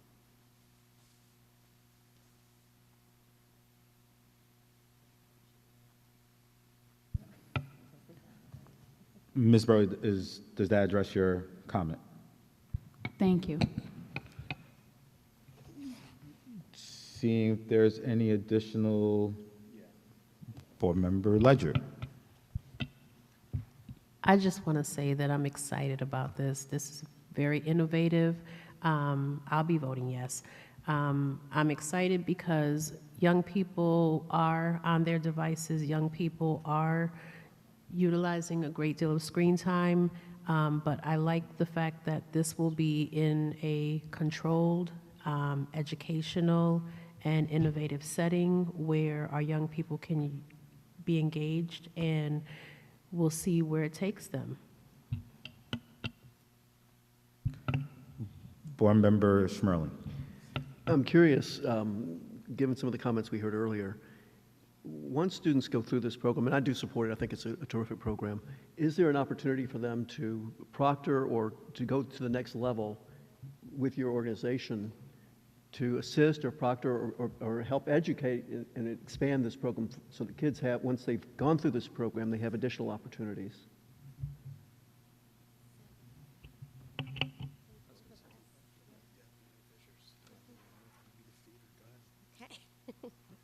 Thank you very much for that question. That is actually something that we thought a lot about in regards to our pathway programs at the University High School of Science and Engineering. That's our Annie Fisher STEM Pathway School with Principal Tomini. We know the success they've had with the Esports, with their competitions, and just we're so proud of the work that they're doing over there at university. And again, many of our students go there for high school. So Principal Tomini and I have done a lot of collaborating and a lot of partnerships in regards to sending our children over to University High with that mentoring program. They already have an established esports curriculum and teams. Many of them were actually our students from Annie Fisher STEM. So we have opportunities for them to come back onto our campus to mentor our middle schoolers. It gets our children really excited to come to school and also excited to continue their education at University High School of Science and Engineering. So we're very fortunate to really leverage this opportunity for our middle schoolers so we can win more championships when they get to high school. So, Sean Tomini, Principal, University High School. I've been here a few times, but first I just want to say to the two student representatives, you're both wearing green, so I'm going to assume you're from Weaver. If you're interested in robotics, walk on over. And I'm not kidding. Please do. The expansion of the program. So I'm currently investigating using some of my Perkins money to add an additional teacher to my school to add into the programs that are more behind some of the esports, right? So the programming, the art. I'm looking at different career paths for our kids, right? Because there's a lot of new careers out there that kids have an opportunity, and I want to create a course that is going to expose them to those careers, because I think a lot of us, including the kids, don't understand what opportunities exist within this new and emerging field. So I'm working to try to expand that and create more opportunities. But just to brag a little bit, we had CIEC is now officially recognizing esports as a sport. There will be all-state nominees for the first time this spring, so there'll be an all-state dinner. And then secondly, university had a regional Madden champion. There should be a story, I'm not sure if he printed it yet, in the CT Insider, written by Lee Meyer, referencing this kid. I highly suggest you read the article. It's an inspiring story from a kid losing to his brother when he's like 5 years old, and how he masters it to beat his older brother and dad, and it's pretty cool. But that's it, and thank you for your support. Thank you. I do have one comment, and I'm supportive of esports as well, but when I take a look at the funding source, right, special funds and a grant, clearly you've heard comments around the budget. I'm looking at sustainability. Again, this is doing great work and so forth. So I would encourage the superintendent and her team and building leaders to think about how do we sustain this, and especially I think you heard one comment of how can we expand. I just want to make sure that that we don't create a super positive experience for our kids and then years down the road we have to cut it out. So I would ask everyone here that's involved with esports to work diligently to make sure that this continues and is very much part of the fabric. Just like football, just like chemistry, like very much part of the fabric of Hartford Public Schools. Sure, Mr. Jacobson. I'll just keep it quick, but I think the one piece for me was we already have a teacher in place to do the work, and that staffing component is as important as the hardware in the room. And so for us, as part of even having the conversation with Renee about putting this in, was we have a media specialist who has a tech certification, so the ability to extend that work beyond just an after-school program. This can be immersed throughout the day, and I think that's a big piece of that continuation. As you're saying that, I just reminded from the community as a whole, I think one of the things the comments I made is documenting like best practices, right, for other schools as we look to scale. So thank you for that reminder. With that being said, the motion on the floor that Hartford Board of Education. Okay, sorry, Board Member Walker. Thank you, Mr. Chair. Hey, Principal Sullivan, and then I think the principal for sports medicine, UHSSE, right? You were given some anecdotal comments about successes at your program, I think, at our committee at the whole.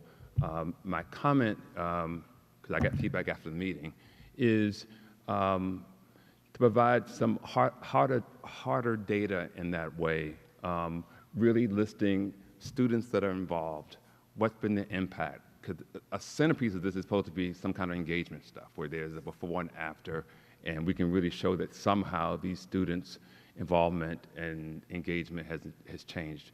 I know Principal Sullivan, you mentioned that. I'd kind of task you to really look at that harder and to produce that and provide that. It makes this conversation easier when it's clear and it's kind of hard-hitting who's involved and how it's changing. And I'm saying it to you because this program, like many team sports, involves only a small number of students in the school. So I can't always look at the aggregate for the school and say, oh, that's how the needle was moved for this particular activity. So that's something I would request that you kind of pull together and share and keep tracking, because my feeling is we'll be discussing this again next year, and it'd be great to have.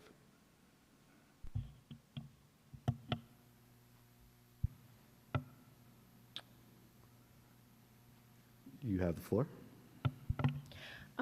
I just had a question because I don't know much about esports, but I do play a sport in general, and we have a lack of busing after school. And I was just wondering if the money going towards esports is worth it versus the money being provided for busing for kids who don't live close after school, who also need sports that are already being provided at their schools. I would say it's a great question, and those are two different funding sources. So in this case, for example, right, it's a grant it's through the magnet, the school grant, but we can think about additional ways to get at what you're saying, which, by the way, there was, and I'm looking at Principal Tammany because there was a group out of University High that worked with Representative Curry, and specific legislation to have students have access to bus to our Connecticut Transit before school and after school to address exactly the pain point that you're lifting, that students can't have access after school because there's no transportation back home. So I'm answering a question, but I'm also saying that there is potentially a solution being worked out, and student voice was actually at the center of all of that. But great question. Any additional questions? Seeing none, the motion on the floor is that Hartford Board of Education authorizes the superintendent to execute a contract with Stay Plugged In for the term outlined in the contract at the amount not to exceed $220,000 ending June 30th for 2024. All those in favor signify by saying aye. Aye. Any nays? Abstentions? The ayes have it, the motion moves. Item 4.2, acceptance of funds and contract approval, Family Resource Center grant. Motion that the Hartford Board of Education authorizes the superintendent to accept funds from the Connecticut State Department of Education Family Resource Grant in the amount of $563,145. Furthermore, the Hartford Board of Education authorizes the superintendent to execute the contract below for the terms outlined in the contract ending June 30th, 2024 at the amount not to exceed $563,145. Do I have a motion? So moved. Second? Second. Superintendent.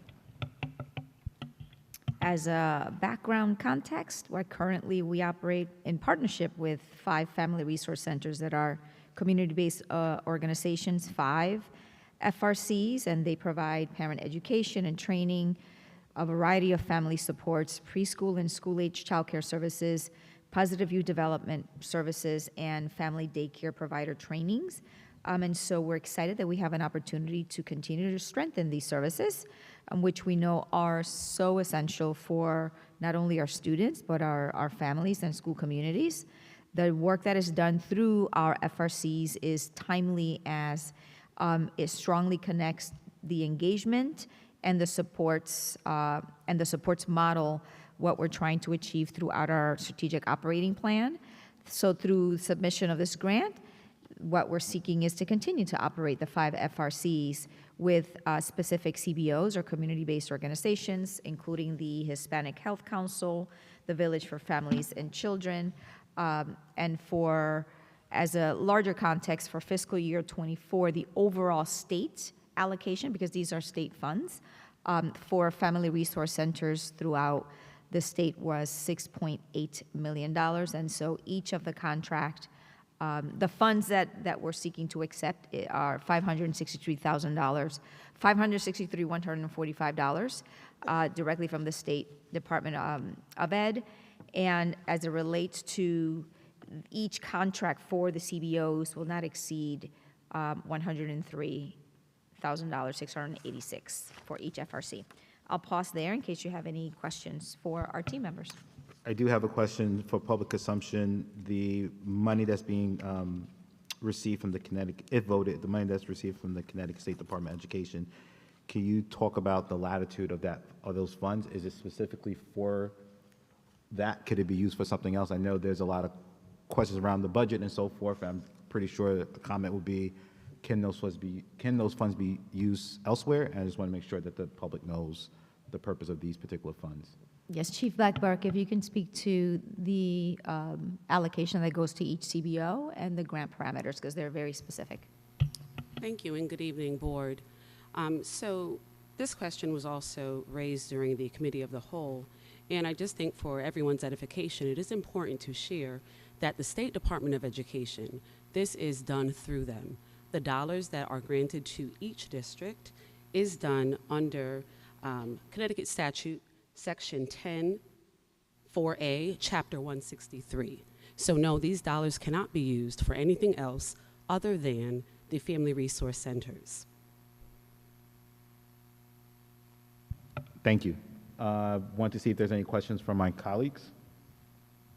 Board Member Brody. I see one of our providers is here, and I had a question specific to the preschool, because it says school-age child care services, but the preschool portion, is there a specific program or model used for the preschool age? Okay, good evening, everyone. Thank you for having me. Alden Allen, Village for Family and Children. As it relates to services that are provided for preschools, we do a variety of things. We partner with unlicensed daycare centers within the community. We also partner with licensed daycare centers. To name one is the Women's League that's on Main Street. Each FRC looks different depending on the resources that are within the community, but we do have a rigorous birth to 5 component that allows us to support those preschool pieces, as well as do intensive and specific home outreach for families who are birth to 5. Follow up. So birth to 5 is the love of my life. It really is, because I know the difference that it'll make for the student that shows up in kindergarten. Absolutely. So are we saying that the families we serve, that they can potentially have younger siblings that are not school age yet, and we're able to serve those family members? Yes, so there are 2 tracks. In the instance where we have families in school, we will connect with the siblings at home. They do not necessarily have to have children within the Hartford Public School System, because we do go out, we table at different organizations, we table at different sort of activities within the community to make sure that there's an adequate caseload so the families can go out. So yes, if they are in Hartford Public Schools, great. If they are not, we are still in the community working with them. Music to my ears. Thank you.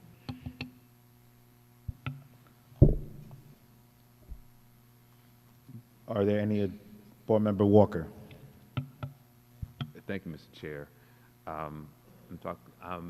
Ms. Brody, thank you for asking that question. I'm excited too. Can that information be provided so we can share that? Because I didn't get the impression that families know that connection, because I didn't know that connection either. So families can connect with you through pre-K and through the school.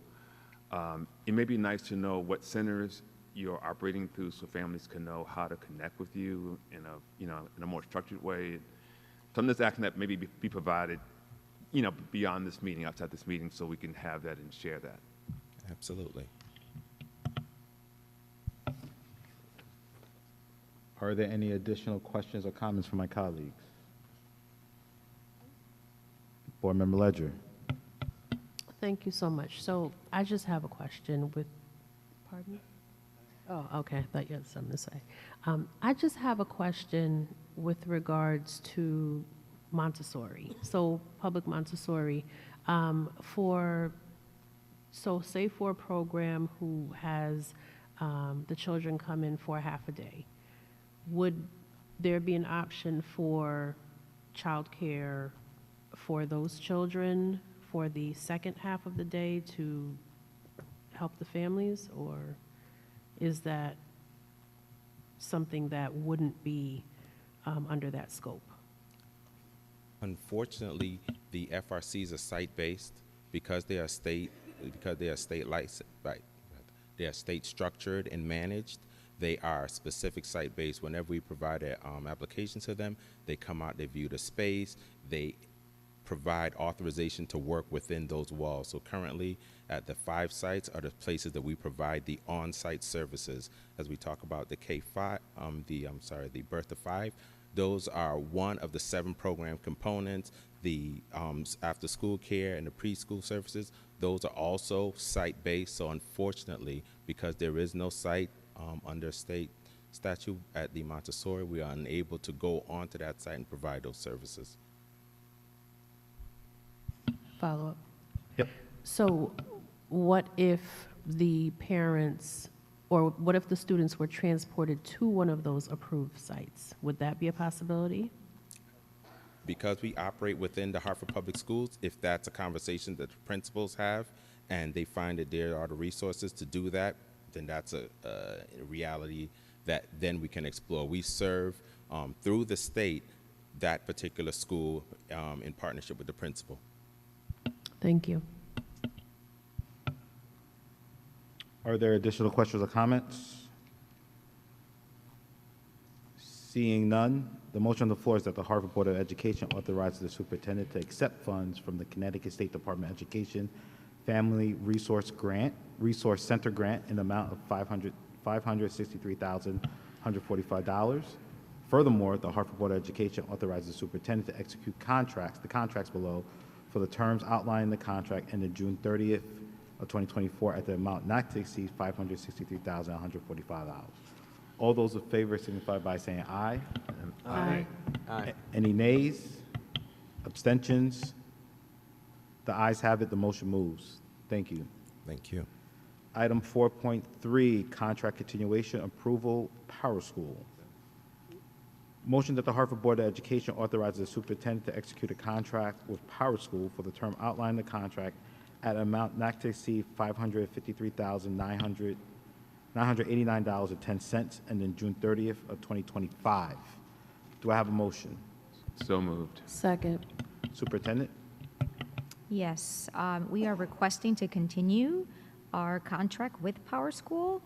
Some of you remember that Power School provides solutions that support the school district in meeting core operational needs, fulfilling state and federal obligations, and monitoring performance and progress of all of our students.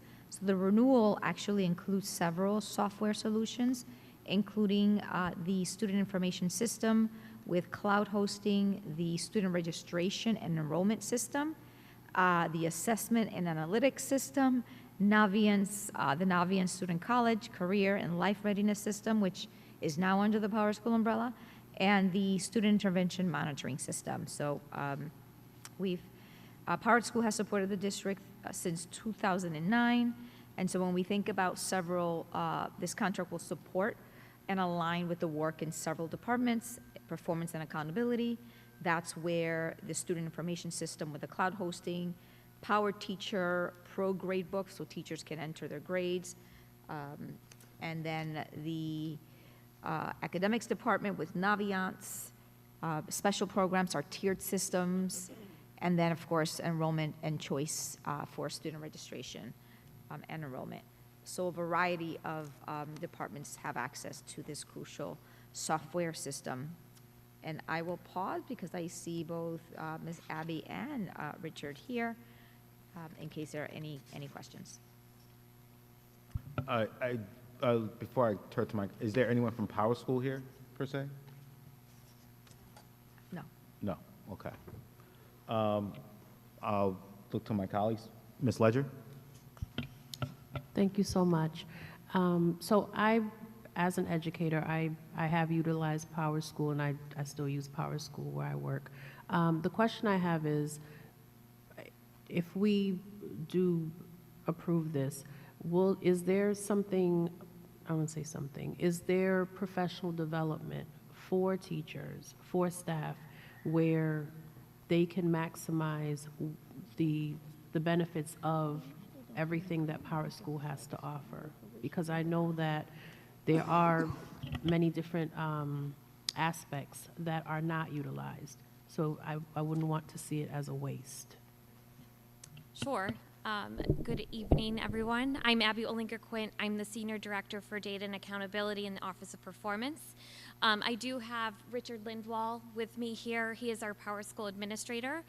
The contract does include distance learning for any staff member that is interested in pursuing learning on their own in the different components that are embedded within the system. Each module of Power School, all of the components that Dr. Torres Rodriguez mentioned, includes their own self-help areas where they can get support. It also includes 24-hour customer support. In addition, we have our own tool that we've developed that provides resources to our teachers around things that we've created on our own to support our staff in the use of the program. Richard and his, in our Power School help desk person, Ryan, also maintain that documentation to support our users. In addition, we do provide embedded job professional learning support upon onboarding to our school district and all throughout. So if someone was to direct a person to our team, we would provide them training as needed or push into their embedded professional learning.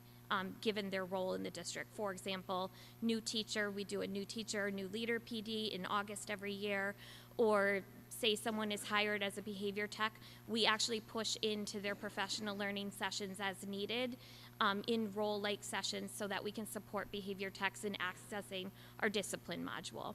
that kind of thing. Board Member Ledger?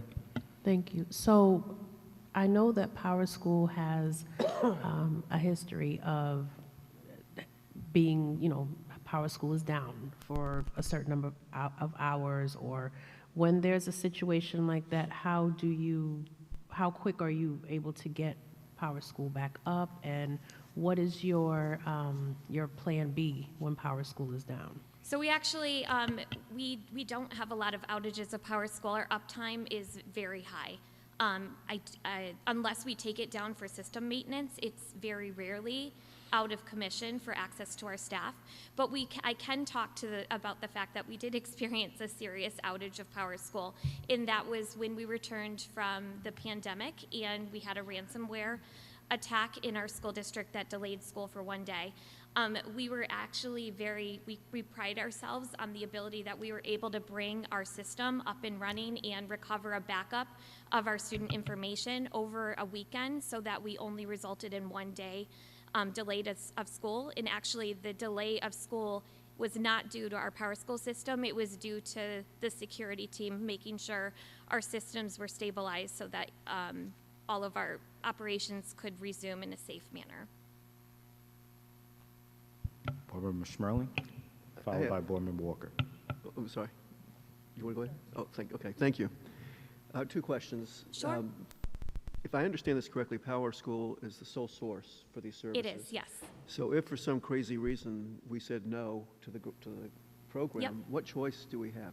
So this question has been asked frequently, so there have been options about, could we procure a vendor to build our own solution, which would be probably a multi-million-dollar solution to get the same level of service that we currently have in place. We've also looked into Infinite Campus, which is the largest competitor of Power School, but to get to a solution where we're currently familiar with here in the Hartford Public Schools, we may have to sacrifice some of the functionality that we currently have as well as cost, but also we would have to be mindful that we would need a migration plan for data and also a full staff retraining, because this is something that all of our staff use, including many of our parents, and it also is a system that integrates with every other tool that we have in the district. Thank you. It's a good thing we're not crazy. Yeah, I agree. My second question goes to the chairman's comment about sustainability. If I'm understanding this correctly, part of the funding for this is our ESSER funds. If that's true and we lose some of those ESSER funds, how do we sustain this going forward? We actually usually have it as part of our general budget. And so we're leveraging the opportunity that we have in front of us through ESSER funding for this year, but it is part of our the question is budget. beyond this year. We'll come back next year for renewal. It goes back to our general fund, Which general will, budget. Okay, so we maybe anticipating we'll need to find additional funds to sustain this program going forward. It's part of our forward thinking. Okay, Yes. thank you. Or sustain something, right? If you have to put that money back, so something. That's not. Right. Correct. Yeah. Okay, thank you. Board Member Walker. Yeah, thank you, Mr. Chair. You brought up the uptime issue after ransomware, which is a perfect lead-in to talk about system security. There was a national story talking about just this issue, that the system like Power School seems to be the soft underbelly of many school districts, and they've been ransomed because you can't live without it. Since that time, can you comment on the security protocol and whether you feel like the security infrastructure now and the firewalling is now kind of best in class for our district? So I can't comment because of network security operations, but I can tell you that we were locally hosted here for Power School on our own servers through MHIS, our City of Hartford's IT and IS software support. And as a result of the ransomware attack and the difficulties it caused for our school district, we actually moved over to cloud hosting so that Power School, we ask Power School to provide our disaster recovery for us. So we do not need to worry about locally hosting and disaster recovery. Thank you. That is a good answer. You're welcome. Board Member Rhodey. So it came up a little bit in the community as a whole. So for contracts we do not have to go out and request proposals. We can just say we're choosing whom we want and we present them to the board. Is that understanding correct? Because they're sole source, you mean?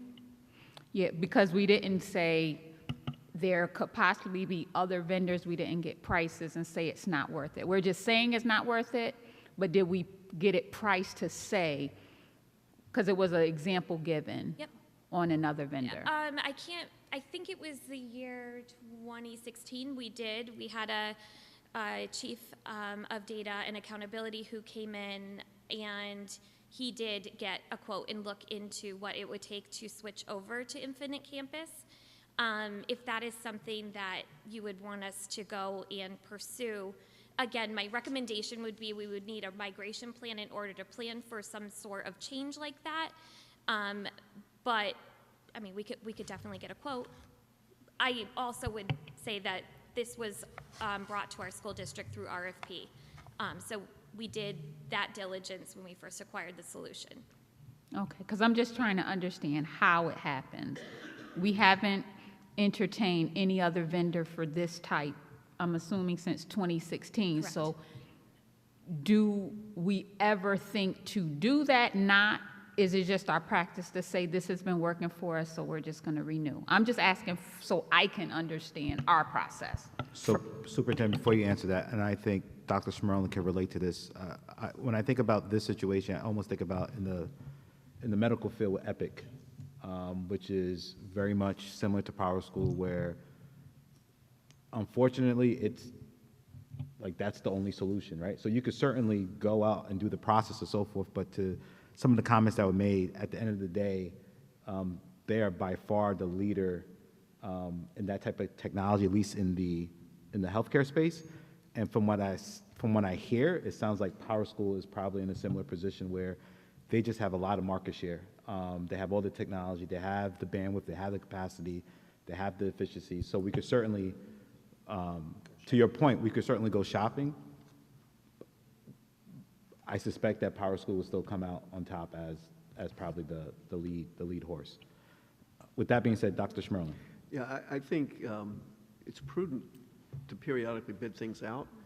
8 years is a long time, but there are only two vendors. It sounds like there are only two vendors, only two choices. So certainly for this year, it doesn't make sense to try and transition. We wouldn't have time, and it would be very disruptive. But maybe, again, as we're looking at next year, it may be smart to go ahead and start a process of an RFP, if nothing else, to ensure, because they're a dominant player, make sure they're giving us a competitive price. Mm-hmm. And if they feel there's competition, we may get a better bid next year.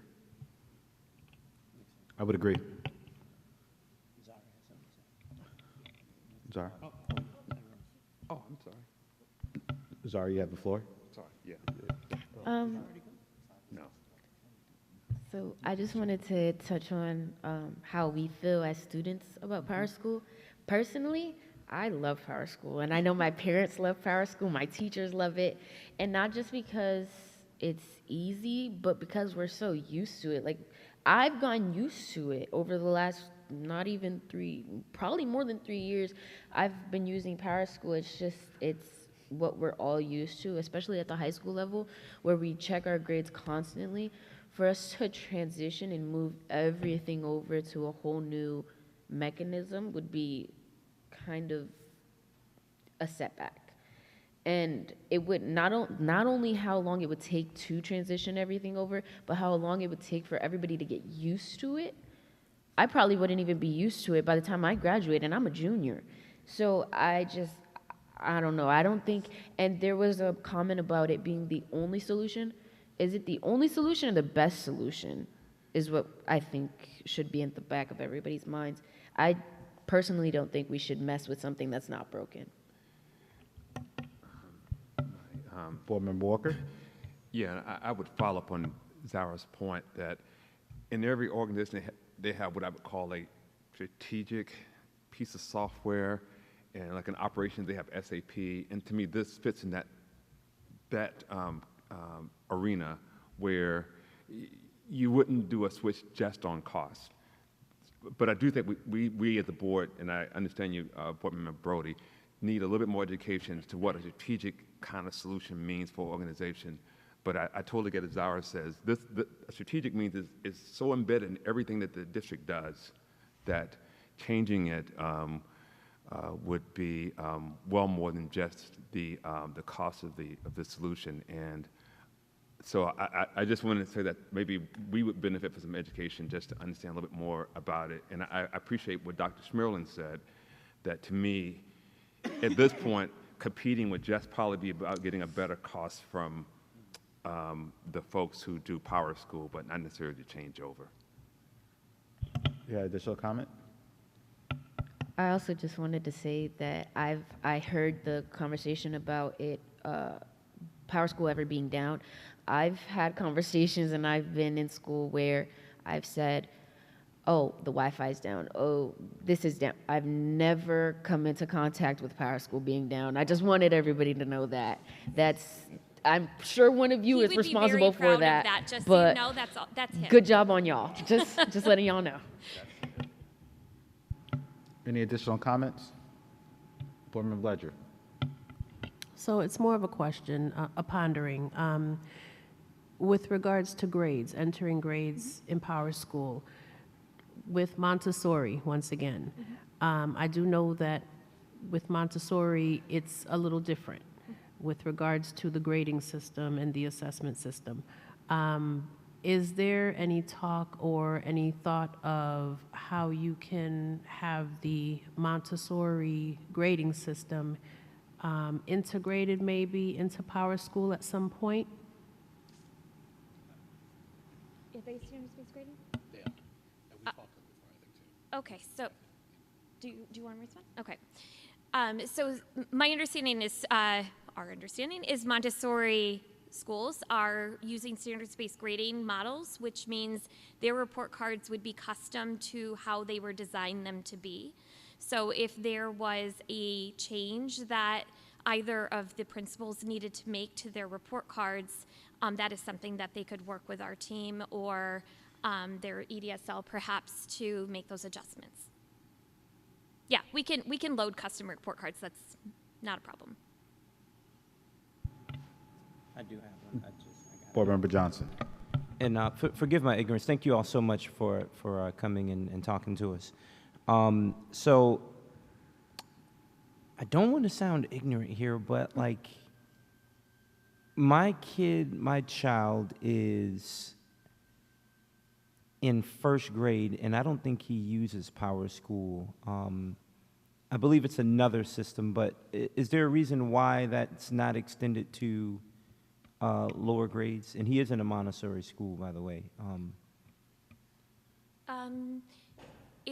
Could he be using a different classroom tool like Classroom Dojo or Remind or something else? Yeah, it is something else. Okay. I'm just trying to get it on the Power School action. That's all.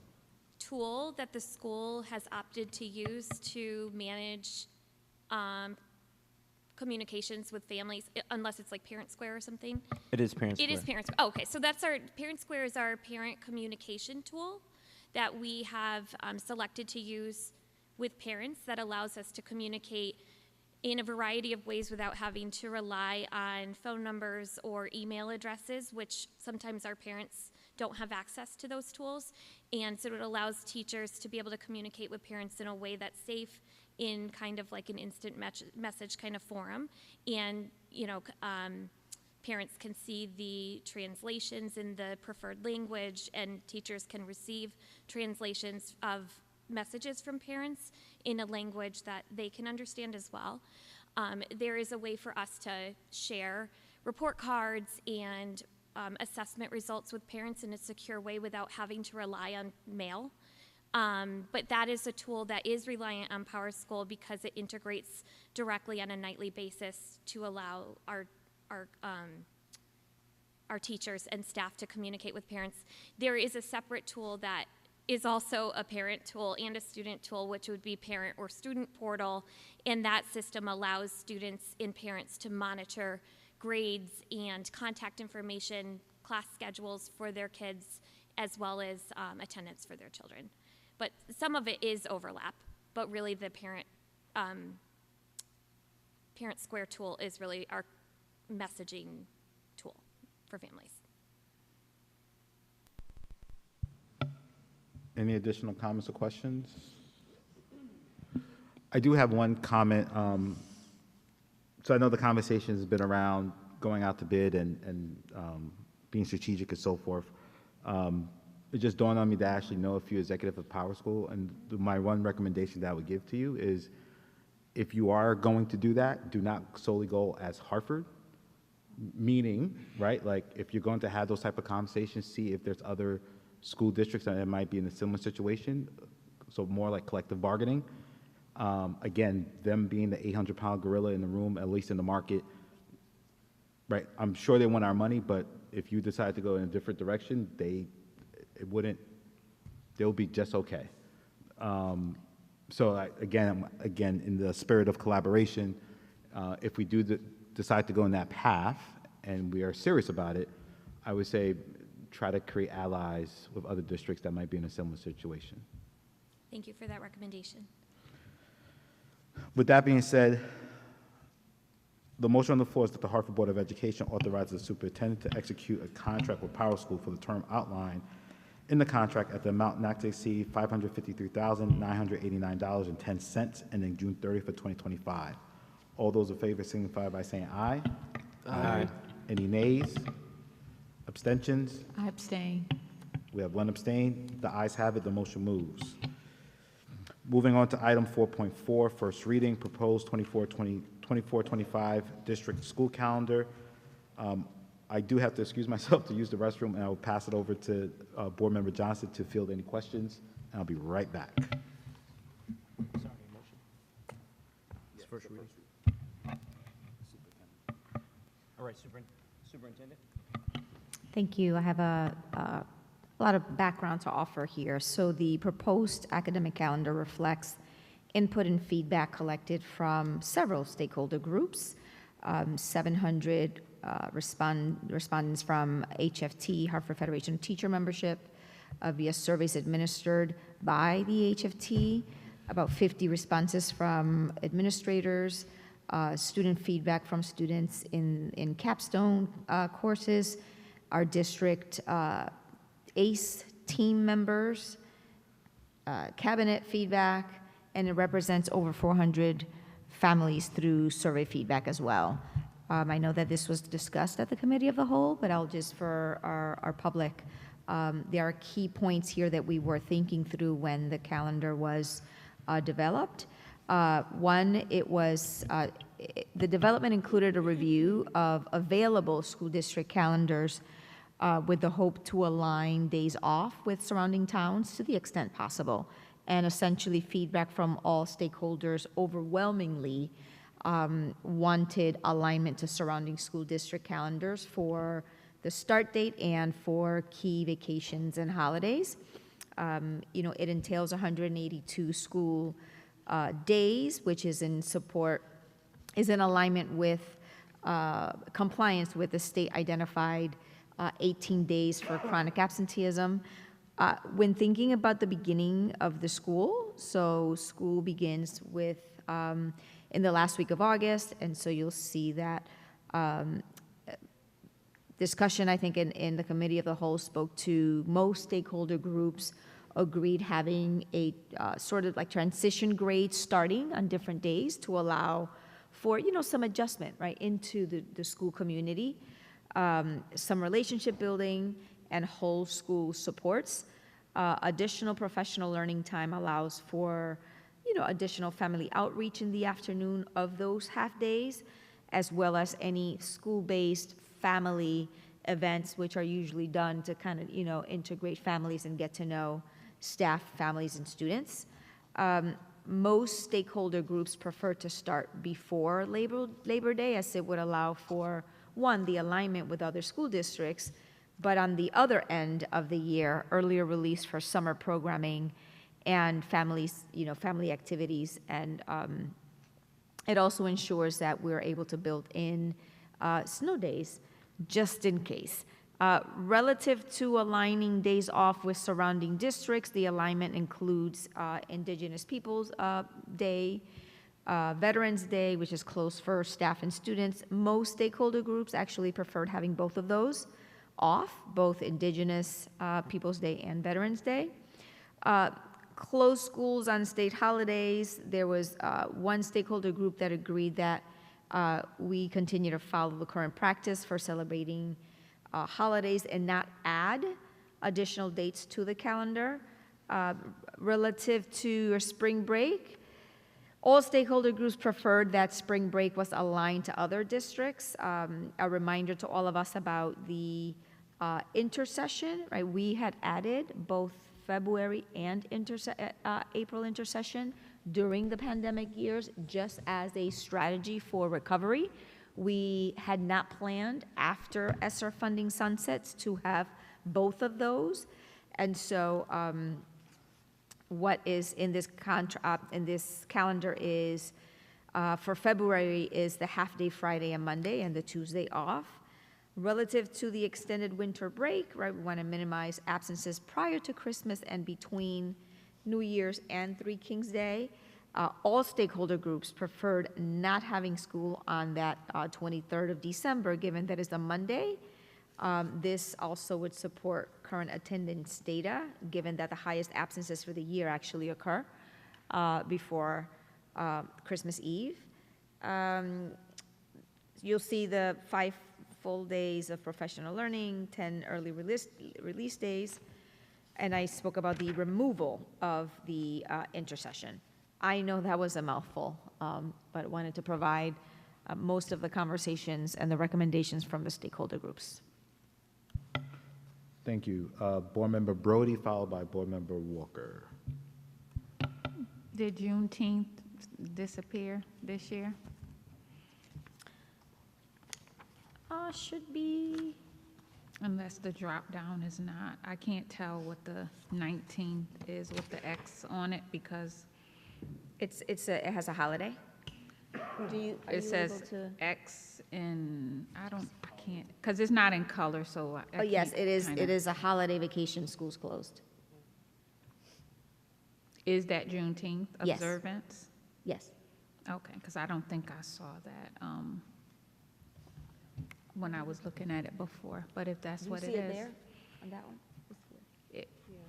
The writing, it just doesn't let us go down to got it. the definitions of what's marked on it.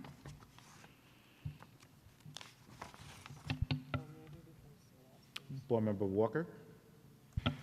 Yeah, thank you, Mr. Chair. Superintendent, I appreciate your summary, and I appreciate the end of intercession and the shortening of the midwinter break. I had a couple comments.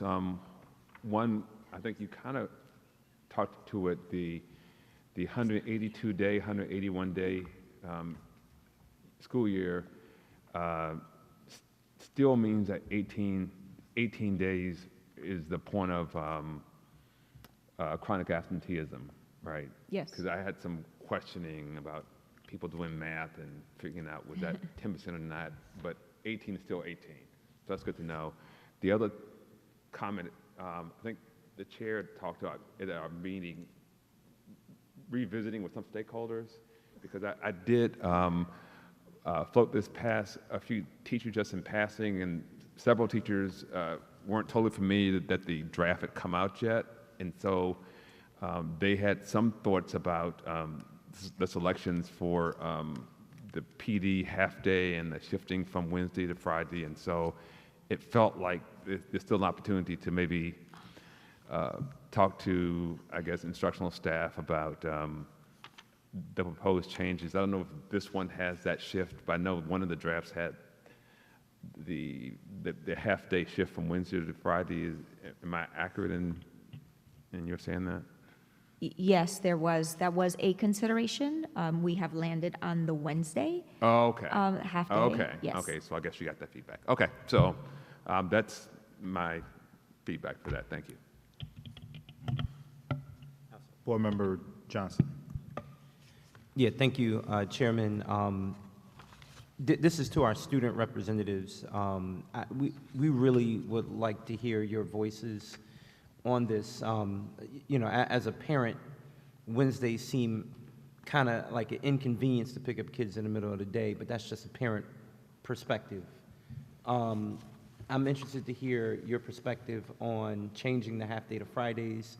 And let me just explain the ongoing comment. And the theory of it is that if we have it on Fridays, y'all not showing up. And there will be a greater chance of, I'm going to be quiet and let y'all respond, because I'm interested to hear. Go ahead. So initially I had skipped ahead and saw the schedule, and I was, I know right now we have 2 half days a month. So I'm asking this question regarding the fact that there's like a cut in half days and there's only 1 half day a month. Now I know I'm a senior, so I won't be here for that school year, but as always a junior, I have a lot of under school friends, and I know they would ask the same question as to why there's a cut in half days, because I know we use half days as like a wind down, catch up on schoolwork or sports or any other like activities that we have outside of school. So is there a reasoning for cutting half days? Cutting the amount of half days for professional learning? As in you want more, or? So right now in our schools, we have half days every other Wednesday. And on this this calendar for next year, I only see 1 half day in September in the entire month. So that was kind of her. So we have question. 10 early release days? Second, do you? But before we address that, I want to go back to Board Member Johnston's question to our student rep. Your perception Wednesday versus Friday. Let's first attack that. Then we attack the number of days. I know so that. Is there a Sorry. perspective for the half day to be either Wednesday or Friday, and why? I know that I and most of my peers prefer Wednesdays because, for one, yes, half of us won't show up if it's a Friday. And secondly, y'all know as adults, even at your jobs, like you be at hump day and you like, oh my God, I can't wait for the week to be over. Imagine that's a half day and you get to regroup and recenter yourself before Thursday and Friday, and you gotta continue your week. You see what I'm saying? That's kind of why we prefer the half day Wednesdays. It also gives us time to, a lot of times I have tests on Thursday and Fridays, so it gives me time to study. And for sports, it gives me time to just breathe from practice, and I have a long amount of time for me to just recenter. Awesome, thank you. Board Member Ledger. I just wanted to add, I'm so glad you said that about the recentering and taking the time to just regroup and catch up on studying and things like that. But I wanted to also add that in a lot of other districts, Wednesdays are early release days. So it's an opportunity for young people to kind of communicate, if you will, or perhaps share thoughts, share ideas on some of those early release dates, those Wednesdays. Yep, go ahead. We already touched on the February break and why it's not happening, but I just wanted to put my input in. I don't think that's smart, only because if you look behind a little bit, that's midterms, and it's not that far behind. And I know that I used my February break to breathe. And again, I feel like when we're touching on recentering and regrouping, it also has a lot to do with mental health, and a lot of kids get stressed out, especially before and after midterms, because you're just stressed about the grade that you got and how you're gonna make it up. And I feel like February break for me and for most of my peers was just a recentering kind of moment. And I feel like I understand why it's not happening anymore, but again, I feel like if something's not broken, why mess with it? We've had February break, and we see that students haven't been as, I see in my peers personally, I know that my peers have been more relaxed, especially after coming out from breaks and things that we get to just breathe from. I know that Thursday, after our half day this Wednesday, people will come back and feel more refreshed. So I was just wondering how that would play out. Well, one thing that we are keeping is the extended, right? So you see the 14th and the 17th for a longer weekend. We had added the entire week, but it was only during the pandemic, in response to the pandemic, and we knew that we would have to go back to just having the longer weekend. We're trying to balance what happens on the other end of the school year. When we have winters like the ones we have had, where there have been mild winters, it's worked out for us that we still end up having maybe 2 weeks to plan for summer school. And so cutting the February break to those 2 days on a Friday and the Monday, on the other side of June gives us time to have planning for the summer so that it's not so rushed in case the winter does not become our friend. We would have to spill over. And so we were trying to balance all of those things at once.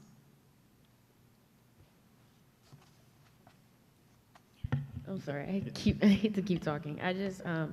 So I know that this is a yearly thing, these meetings are ongoing. So I was just wondering if you see a bigger population of students having to go to psychologists and social workers because of stress and in schools, would you reconsider giving us February break? I think we will have the conversation. What is coming up for me is ways that we can address the mental health and wellness of our students on an ongoing basis, so that it becomes a way of work and the way that we respond to the fact that we have midterms coming up. And so how do we lead up to that? But also when midterms are not here, right? And we have other stressors that are going on in our lives. How do we create spaces in our schools and interactions where students feel like they're supported by the adults and their peers? So I think it's both. We can definitely look at calendars like we do every year, but it's also how else do we go about interacting every single day in support of our students? So I do have a question. So if we were to consider February, are you okay with extending the school year, ending later in June? Because there has to be there's gonna have to be a trade-off one way or the other. So, just curious. I agree with there obviously has to be a trade-off somewhere. I think most students would be okay with coming back earlier than leaving later. I think that coming back the 19th instead of coming back the last week of April would make more sense than leaving school the 23rd or whenever. Yep.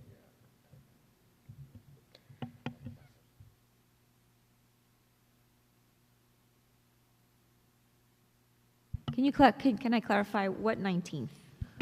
I meant on coming the back front to end. school. Yeah, Gotcha. coming back to school earlier rather than leaving later.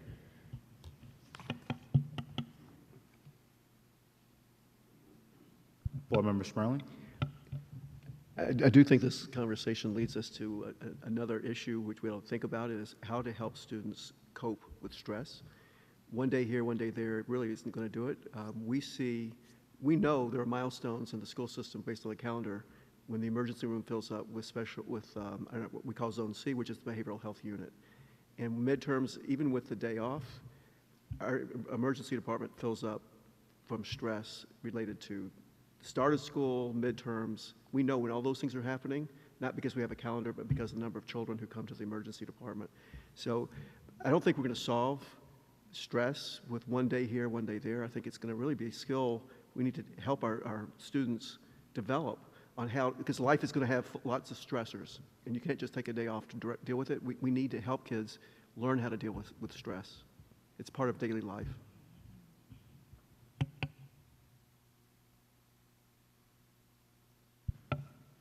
Superintendent, I do want to maybe stay a little bit on the topic of has your team, and I'm sure there has to be other conversations with teachers unions and so forth, entertaining coming back, starting school on, in this, at least here on August 19th. I'm not sure if there's been conversations, but again, I think it's worthwhile to explore, given some of the feedback that we received from our student representatives.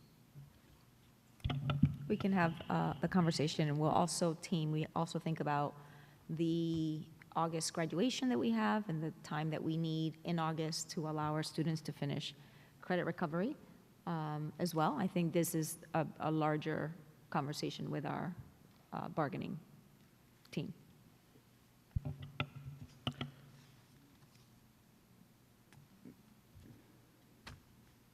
I'm sorry, I didn't get the answer to Tia's question from earlier. We kind of skipped over it for me to answer the previous question. That was about the half days. The number of half-days from 2 Yes. to 1, I believe. So in there some are cases. 2 less half-days this year. And so we're trying to address all of the professional learning needs toward the beginning of the year. Because for half-days, we use it for professional learning. And so we're having, on the 26th would be professional learning in addition to 5 full days of professional learning in August, 1 in November, and 2 in January. So we're looking at the professional learning in different ways, not just through the half-days. Does that answer your question? Yeah, but I know it was mentioned in previous meetings about some professional learning used as training for teachers to help how they can help students with like emotional problems and like mental problems. That you said like you can't have like a day here and a day there. So with taking away those professional learning days, take away from a possible training that teachers could get to help students with elevating like stress from like midterms and other tests.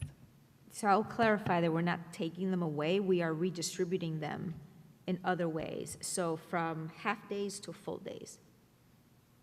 Okay, so you just switched the half-days from half-days to like just full days in like other months or like other ends of the year? Correct, Okay. correct. So we have 10 early release days and 5 full professional learning days.